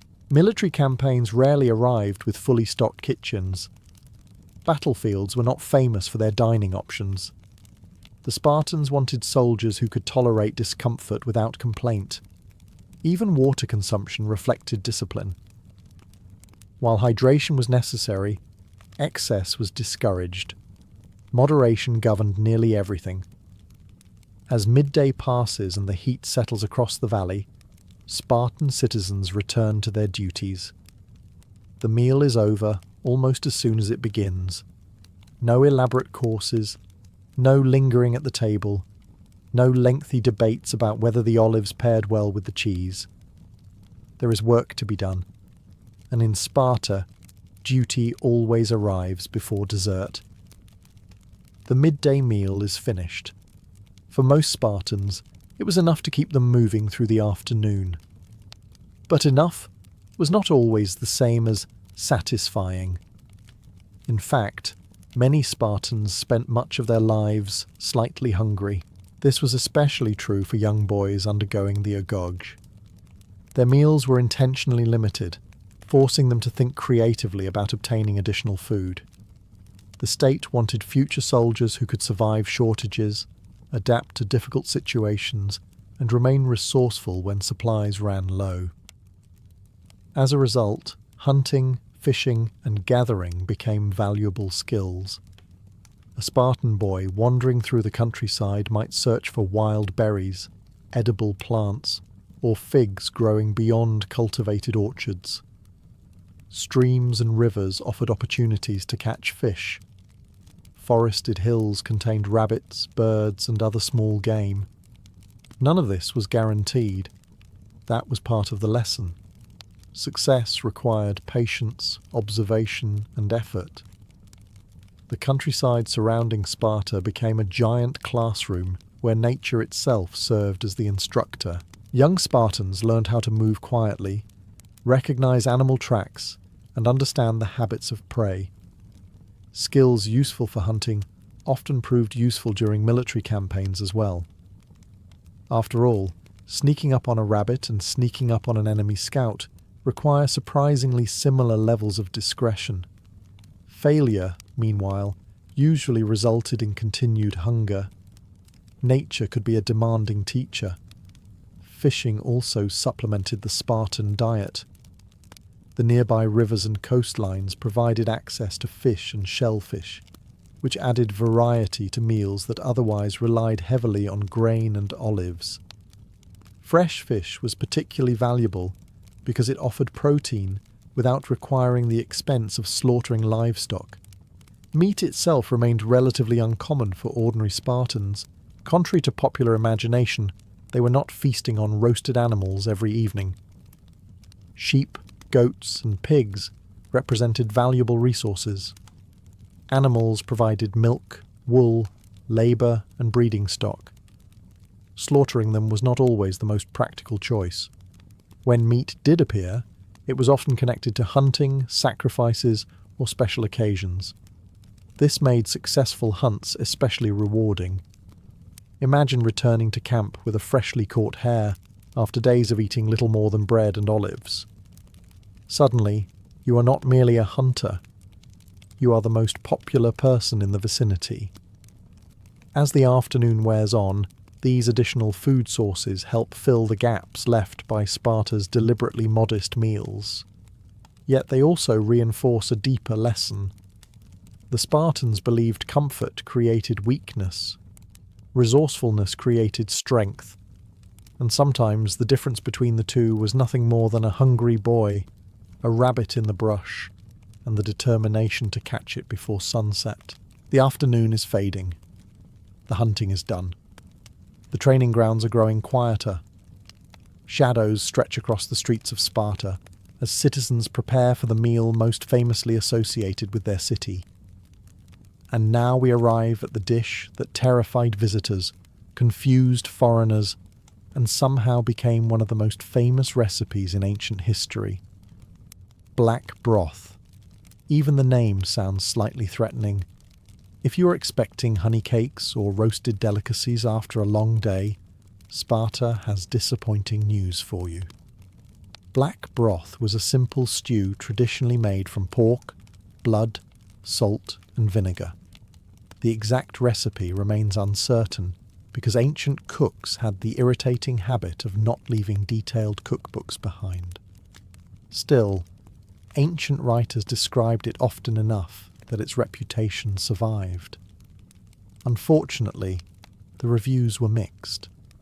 Very mixed. One famous story tells of a visitor from another Greek city tasting black broth and finally understanding why Spartans were so willing to die in battle. After trying the soup, death may have briefly seemed like the more appealing option. The story is almost certainly exaggerated, but it reveals how unusual the dish appeared to outsiders. To Spartans, however, black broth represented something deeper than flavour. It symbolised simplicity. It symbolised discipline. Most importantly, It symbolized the rejection of luxury. Other Greek cities often celebrated elaborate cuisine. Wealthy households displayed status through expensive ingredients and sophisticated meals. Sparta intentionally moved in the opposite direction. The ideal Spartan was supposed to eat what was necessary, not what was fashionable. Black broth fit perfectly into that philosophy. After a day of physical activity, the stew provided nourishment. Pork supplied protein and fat. The broth itself was filling and practical. It was not designed to impress guests from Athens. In fact, impressing Athenians ranked fairly low on Sparta's list of priorities. The dish frequently appeared at communal meals where citizens gathered to eat together. Everyone shared similar food regardless of wealth. This reinforced the idea that all Spartan citizens were members of the same warrior community, at least in theory. As evening approaches, bowls of dark broth are distributed among the diners. Steam rises into the cooling air. Bread accompanies the meal, helping soften the intensity of the stew. Some men eat without comment. Others exchange stories from the day's activities. No one expects culinary excitement. That is not the purpose. The purpose is nourishment, fellowship, and discipline. And if the food happens to taste slightly better than wet battlefield equipment, that is simply an unexpected bonus. Soon the communal dining halls will fill completely. There, black broth becomes more than a meal. It becomes a symbol of Sparta itself. The black broth has been served. The day's labour is ending. But for an adult Spartan citizen, dinner is not something enjoyed at home with family around a private table. Instead, he heads toward one of the most important institutions in Spartan society, the Syssitia. These communal dining groups were far more than simple meal gatherings. In many ways, they were the beating heart of Spartan citizenship. Every adult male citizen belonged to one. Every evening, members gathered to eat together, talk together, and reinforce the bonds that held Spartan society together. Imagine entering a large dining hall as darkness settles outside. Oil lamps flicker against stone walls. The smell of stew hangs in the air. Groups of men take their places on benches. Some are seasoned veterans with grey in their beards. Others are younger citizens eager to prove themselves. Everyone is expected to contribute. Membership in a Syssitia required regular contributions of food, including grain, wine, cheese, figs, and other provisions supplied from a citizen's allotted land. Failure to provide these contributions could have serious consequences. In fact, losing your place in a dining group could mean losing your standing as a full Spartan citizen. That is how important these meals were. The food itself remained simple. Black broth often appeared alongside bread, cheese, olives, and occasional portions of meat. No one attended expecting a luxurious feast. The purpose was not pleasure. The purpose was unity. As the meal progresses, conversations flow across the hall. Military matters are discussed. Local news is exchanged. Stories are shared. Older men pass along lessons learned through experience. Younger men listen carefully, absorbing the values expected of future leaders and soldiers. The Syssitia functioned almost like a nightly classroom, except the classroom served wine. Moderately, the atmosphere encouraged equality among citizens. Wealth existed in Sparta, but communal dining helped prevent excessive displays of luxury. At least during these meals, every man ate largely the same food and participated in the same rituals. This reinforced one of Sparta's most important ideas. The individual mattered less than the community. Every bowl of broth, every piece of bread, and every shared conversation reminded citizens that they belonged to something larger than themselves. As the evening continues, laughter occasionally breaks through the serious discussions. Friendships strengthen. rivalries soften, trust grows, and that trust would matter enormously when these same men eventually stood together in battle. The Syssitia was not merely where Spartans ate dinner.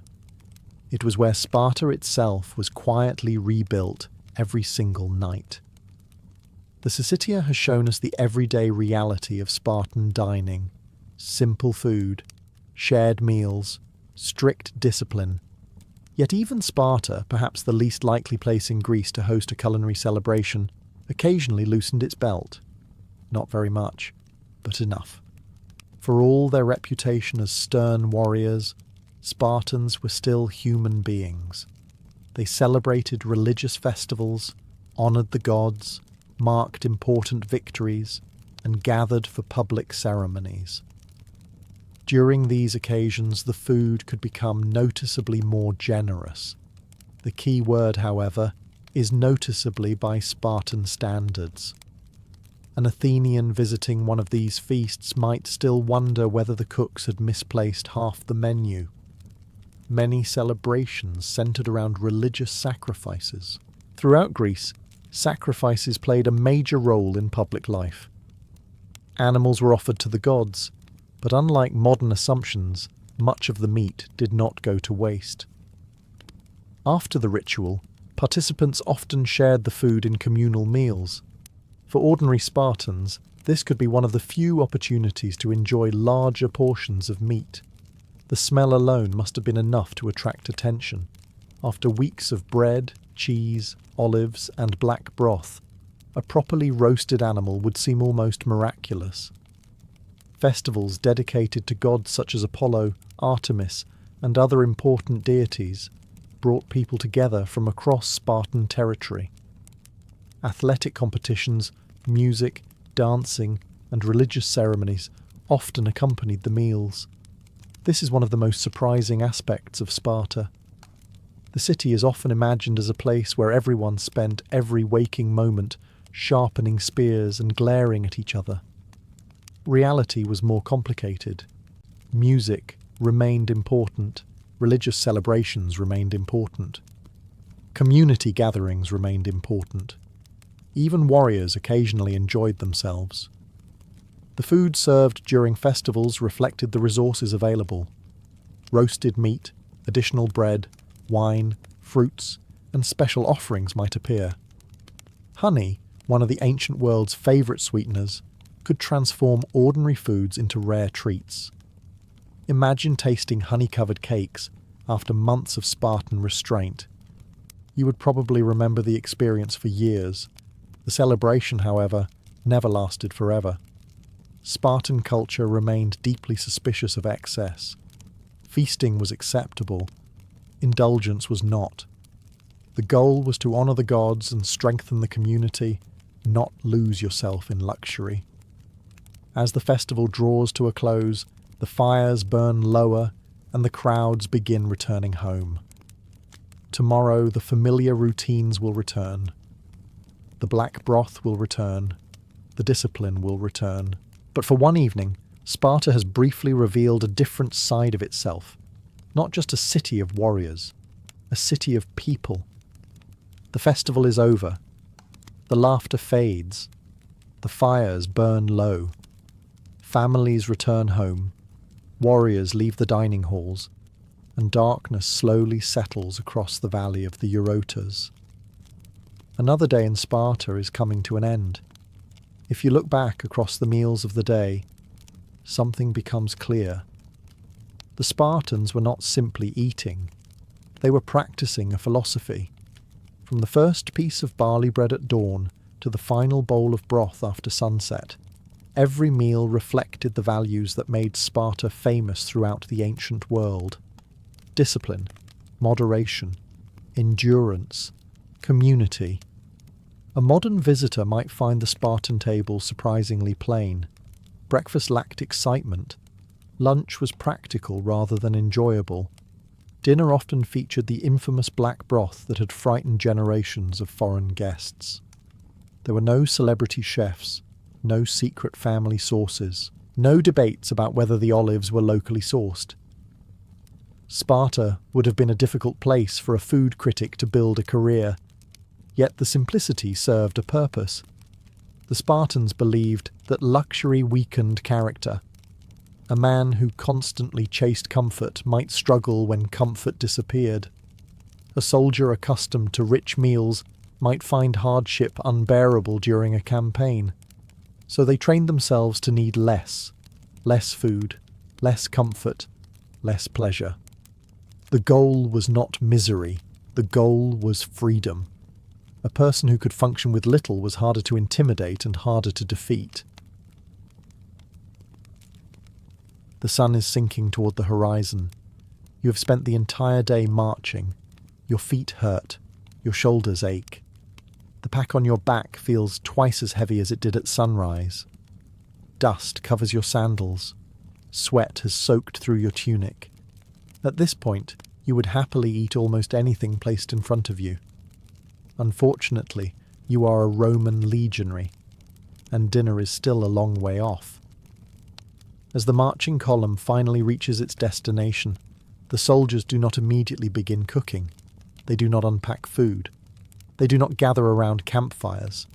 First, they build an entire fortified camp. Every single night. To modern eyes, this sounds slightly insane. Imagine walking 20 miles carrying equipment, then arriving home and deciding the perfect way to relax would be constructing a defensive fortress before dinner. The Romans considered it normal. Orders are shouted down the line. Soldiers immediately begin working. Surveyors mark out the camp's layout. Units move to their assigned positions. Tools emerge from packs. Within minutes, thousands of men are digging. A ditch begins to take shape around the camp's perimeter. Earth removed from the trench is piled inward to create a defensive bank. Wooden stakes carried by the soldiers are planted along the top, forming a protective barrier. The process is exhausting, and it is absolutely non-negotiable. Roman commanders understood that tired soldiers were vulnerable soldiers. A secure camp could mean the difference between sleeping safely and waking up to enemy warriors charging through the darkness. The walls come first. The food comes later. As twilight deepens, the camp slowly transforms into a small city. Streets appear in carefully organized rows. Gates are established. Tents rise across the interior. Officers inspect progress, while soldiers continue working with practiced efficiency. This routine repeats itself so often that most legionaries can perform it almost automatically. Only after the defences are completed do thoughts finally return to food. Now the atmosphere begins to change. Shovels are put aside. Tools are stacked neatly. Small groups of soldiers head toward their tents. Some begin gathering firewood. Others unpack cooking equipment. A few fortunate men may already be dreaming about the evening meal waiting in their packs. The smell of smoke soon starts drifting across the camp. After hours of marching and construction, dinner is finally approaching. But the Roman army has already demonstrated its priorities. Before bread, before stew, before even a single bite of food, comes the camp. Because hungry soldiers can survive one more hour. Dead soldiers cannot. The camp walls are finished. The ditch has been dug. The gates are guarded. The tents stand neatly arranged in rows. For the first time since sunrise, the legionaries can finally think about something other than marching, digging, or not being ambushed. Now they can think about dinner. But before any food appears, another task awaits. The Roman soldier must unpack his kitchen. This might sound impressive until you realise that a Roman military kitchen was not exactly a luxurious affair. No polished copper pans, no shelves full of spices, no cheerful grandmother asking if you've eaten enough. Just practical equipment carried by men who spent much of their lives on campaign. Most legionaries belonged to a small group called a contubernium, usually 8 men who shared a tent and worked together. they also cooked together. That arrangement made life considerably easier. One man could gather firewood, another could fetch water, someone else could prepare the grain. Meanwhile, one particularly unlucky soldier might discover that he had accidentally become the evening cook. Again. As equipment emerges from packs, the camp begins to feel more like a temporary village than an army. Small cooking pots appear first. These were among the most important possessions a soldier could carry. Iron or bronze pots allowed food to be boiled into stews, porridge and soups. They were sturdy, practical, and capable of surviving years of military service. Unlike some soldiers. Wooden bowls and cups are unpacked next. Simple knives emerge from leather sheaths. Spoons appear. Occasionally small hand mills are prepared for grinding grain. Nothing is decorative. Everything has a purpose. That practicality reflected the Roman military mindset. Equipment was judged by usefulness, not appearance. A beautiful cooking pot that cracked during a campaign was worthless. An ugly one that survived 10 years of marching was a masterpiece. The real treasure, however, was often hidden inside the food sacks. Wheat grain, barley, dried legumes, cheese, salted meat. These supplies represented survival. Without them, even the most disciplined army quickly became a collection of hungry men carrying weapons. As darkness approaches, hundreds of tiny cooking areas begin appearing throughout the camp. Fires are prepared but not yet lit. Water is brought from nearby streams or wells. Ingredients are sorted and shared among tent mates. The transformation is remarkable.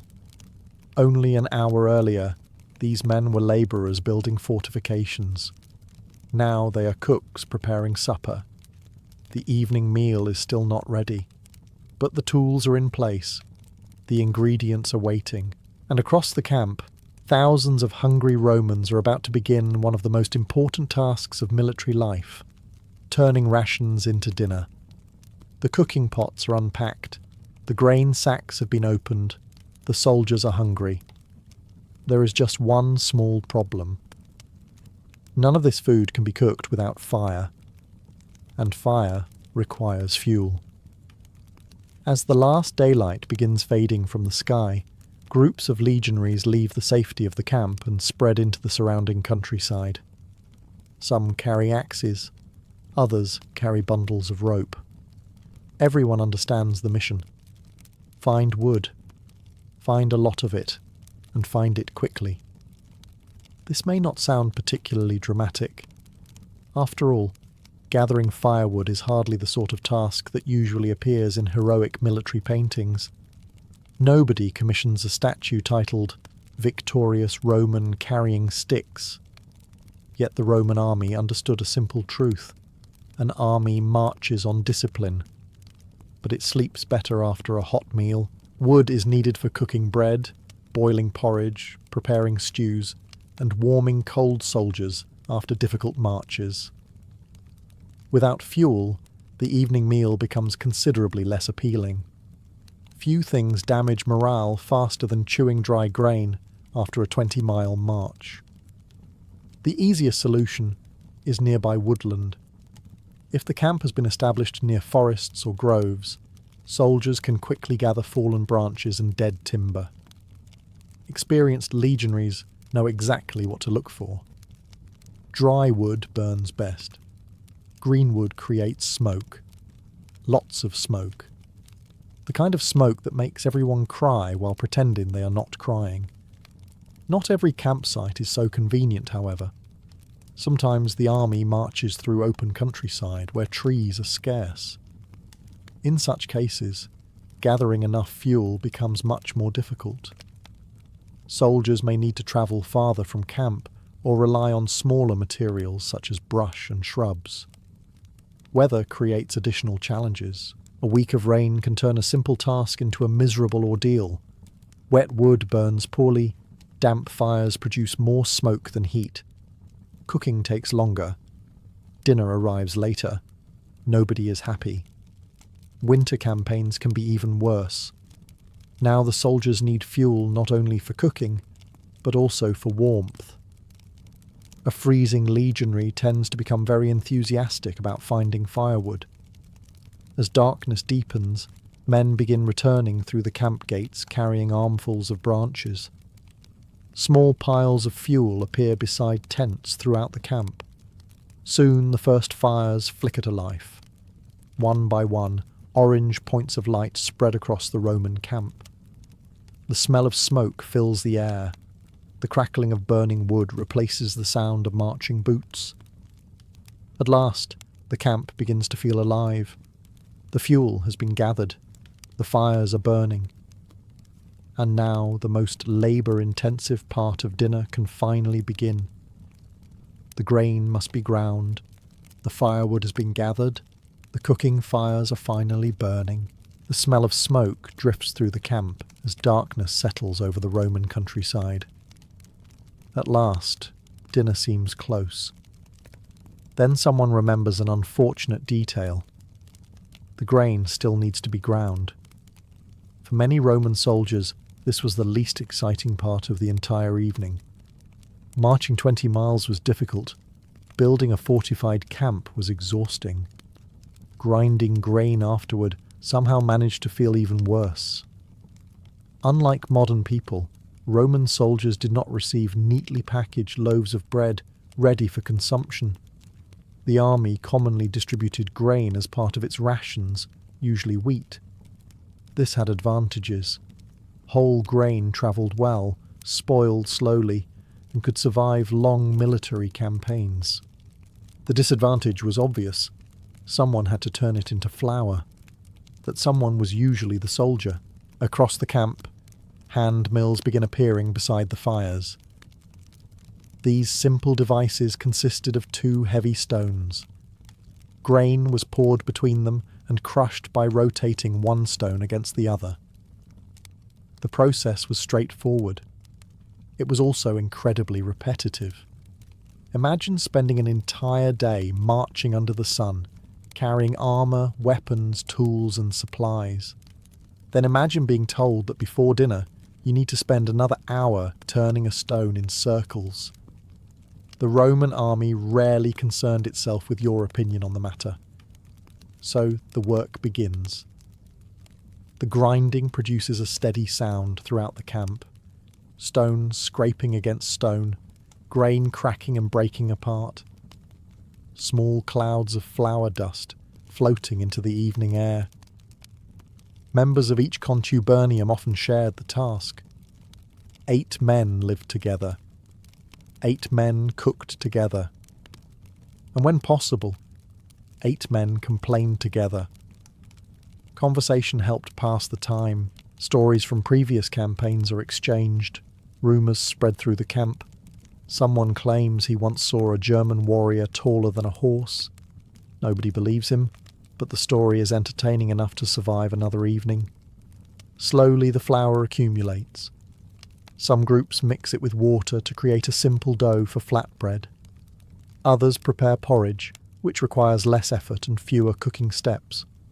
Both options are common throughout the Roman army. Neither is glamorous. Both are effective. And effectiveness matters more than glamour when your profession involves crossing mountains and occasionally fighting Gauls.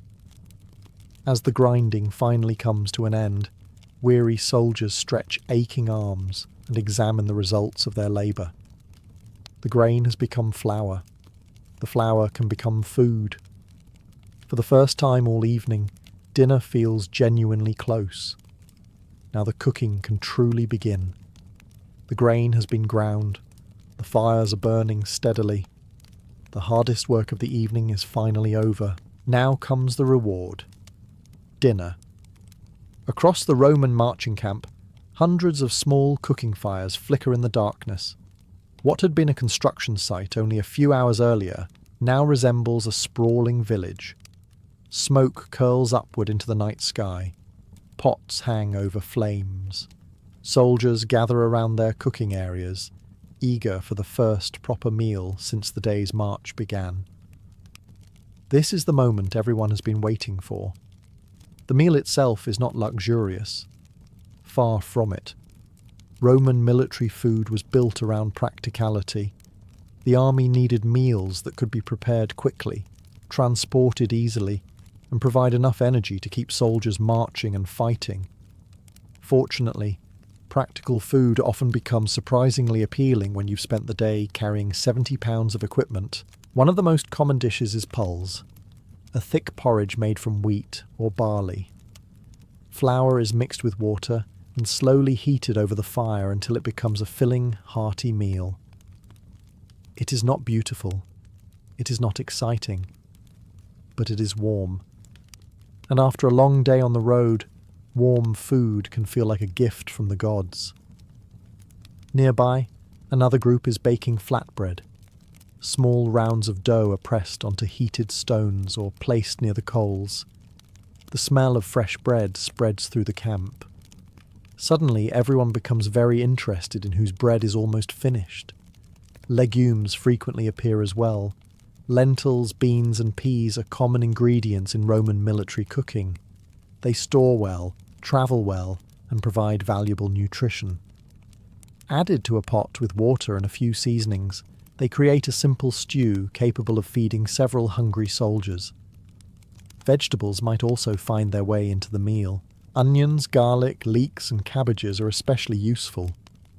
These ingredients are inexpensive, durable, and capable of making almost anything taste better.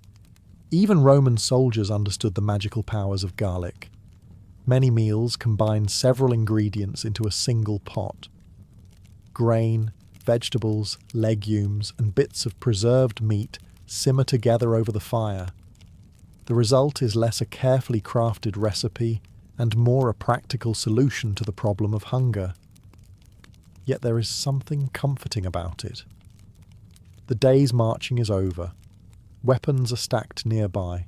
Armour rests beside tents.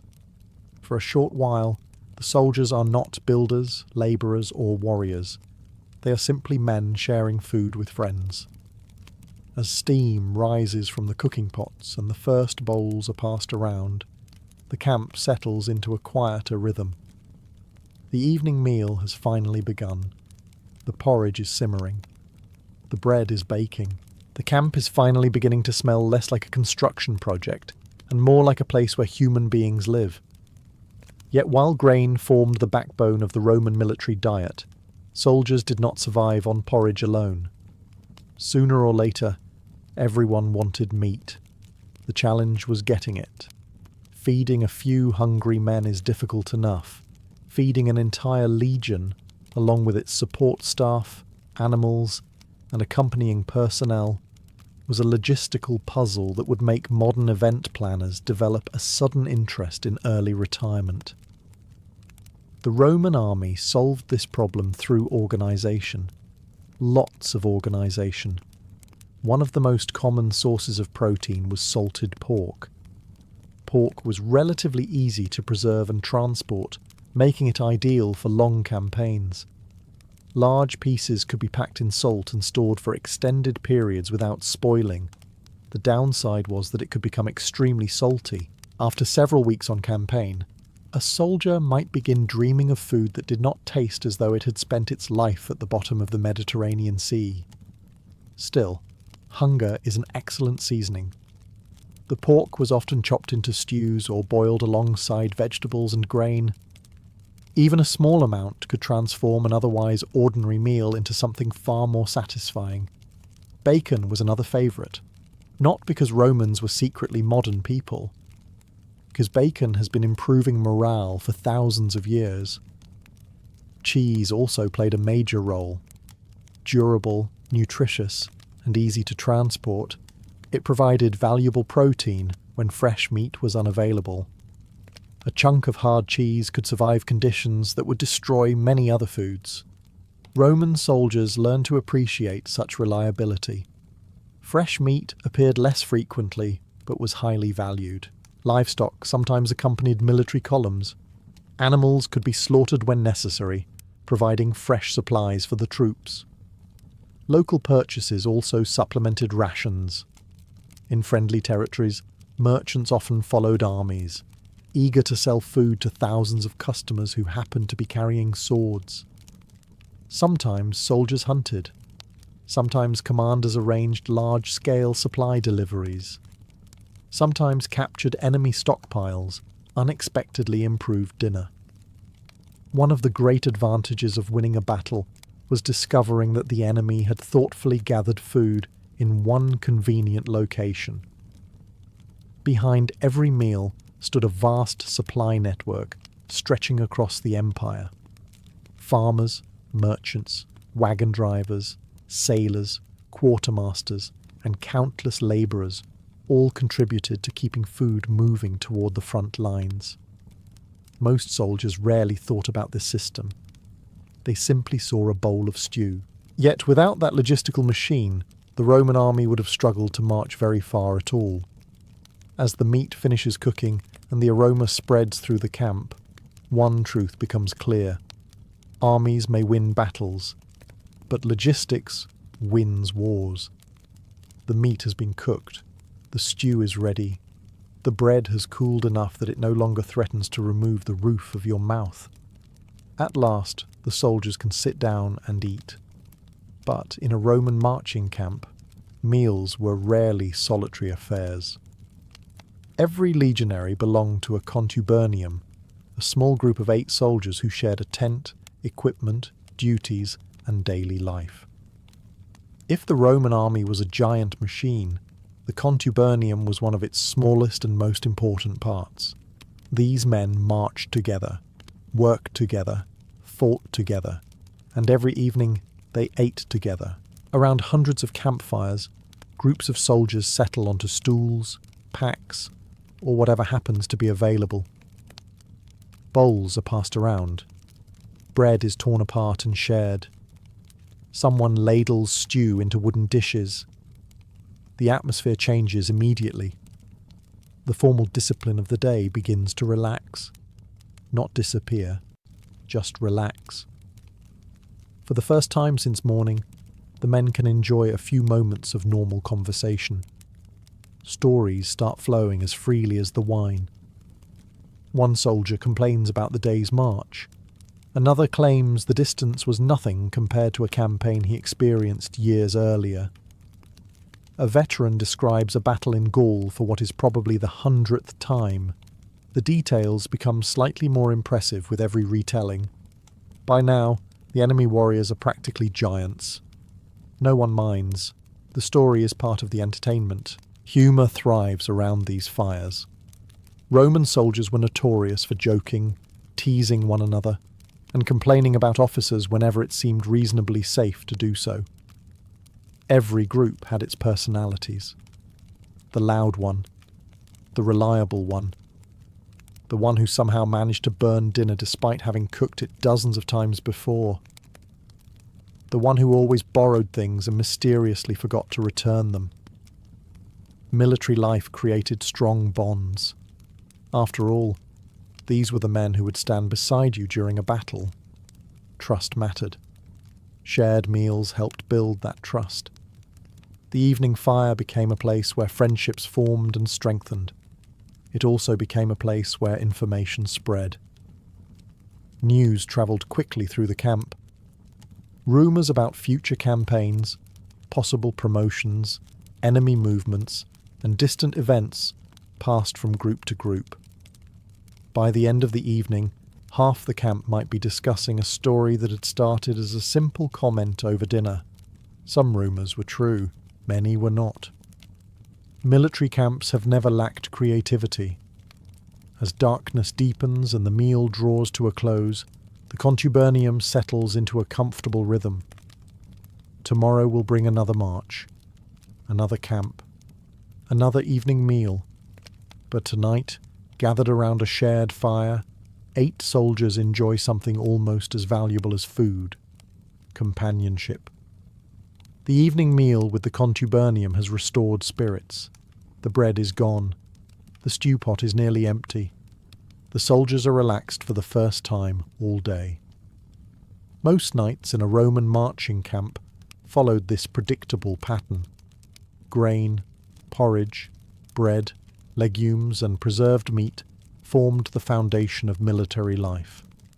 But every so often, something unusual happened, something exciting, something that made soldiers talk about dinner for weeks afterward. A luxury appeared. Now, luxury in a Roman camp should be understood in military terms. We are not discussing silver platters, exotic desserts, or chefs imported from distant provinces. For a legionary who had eaten porridge for 6 consecutive days, an extra piece of fresh meat could qualify as a miracle. One source of unexpected treats was local trade. Merchants often followed Roman armies, setting up near camps whenever conditions allowed. They knew thousands of hungry soldiers represented a profitable opportunity.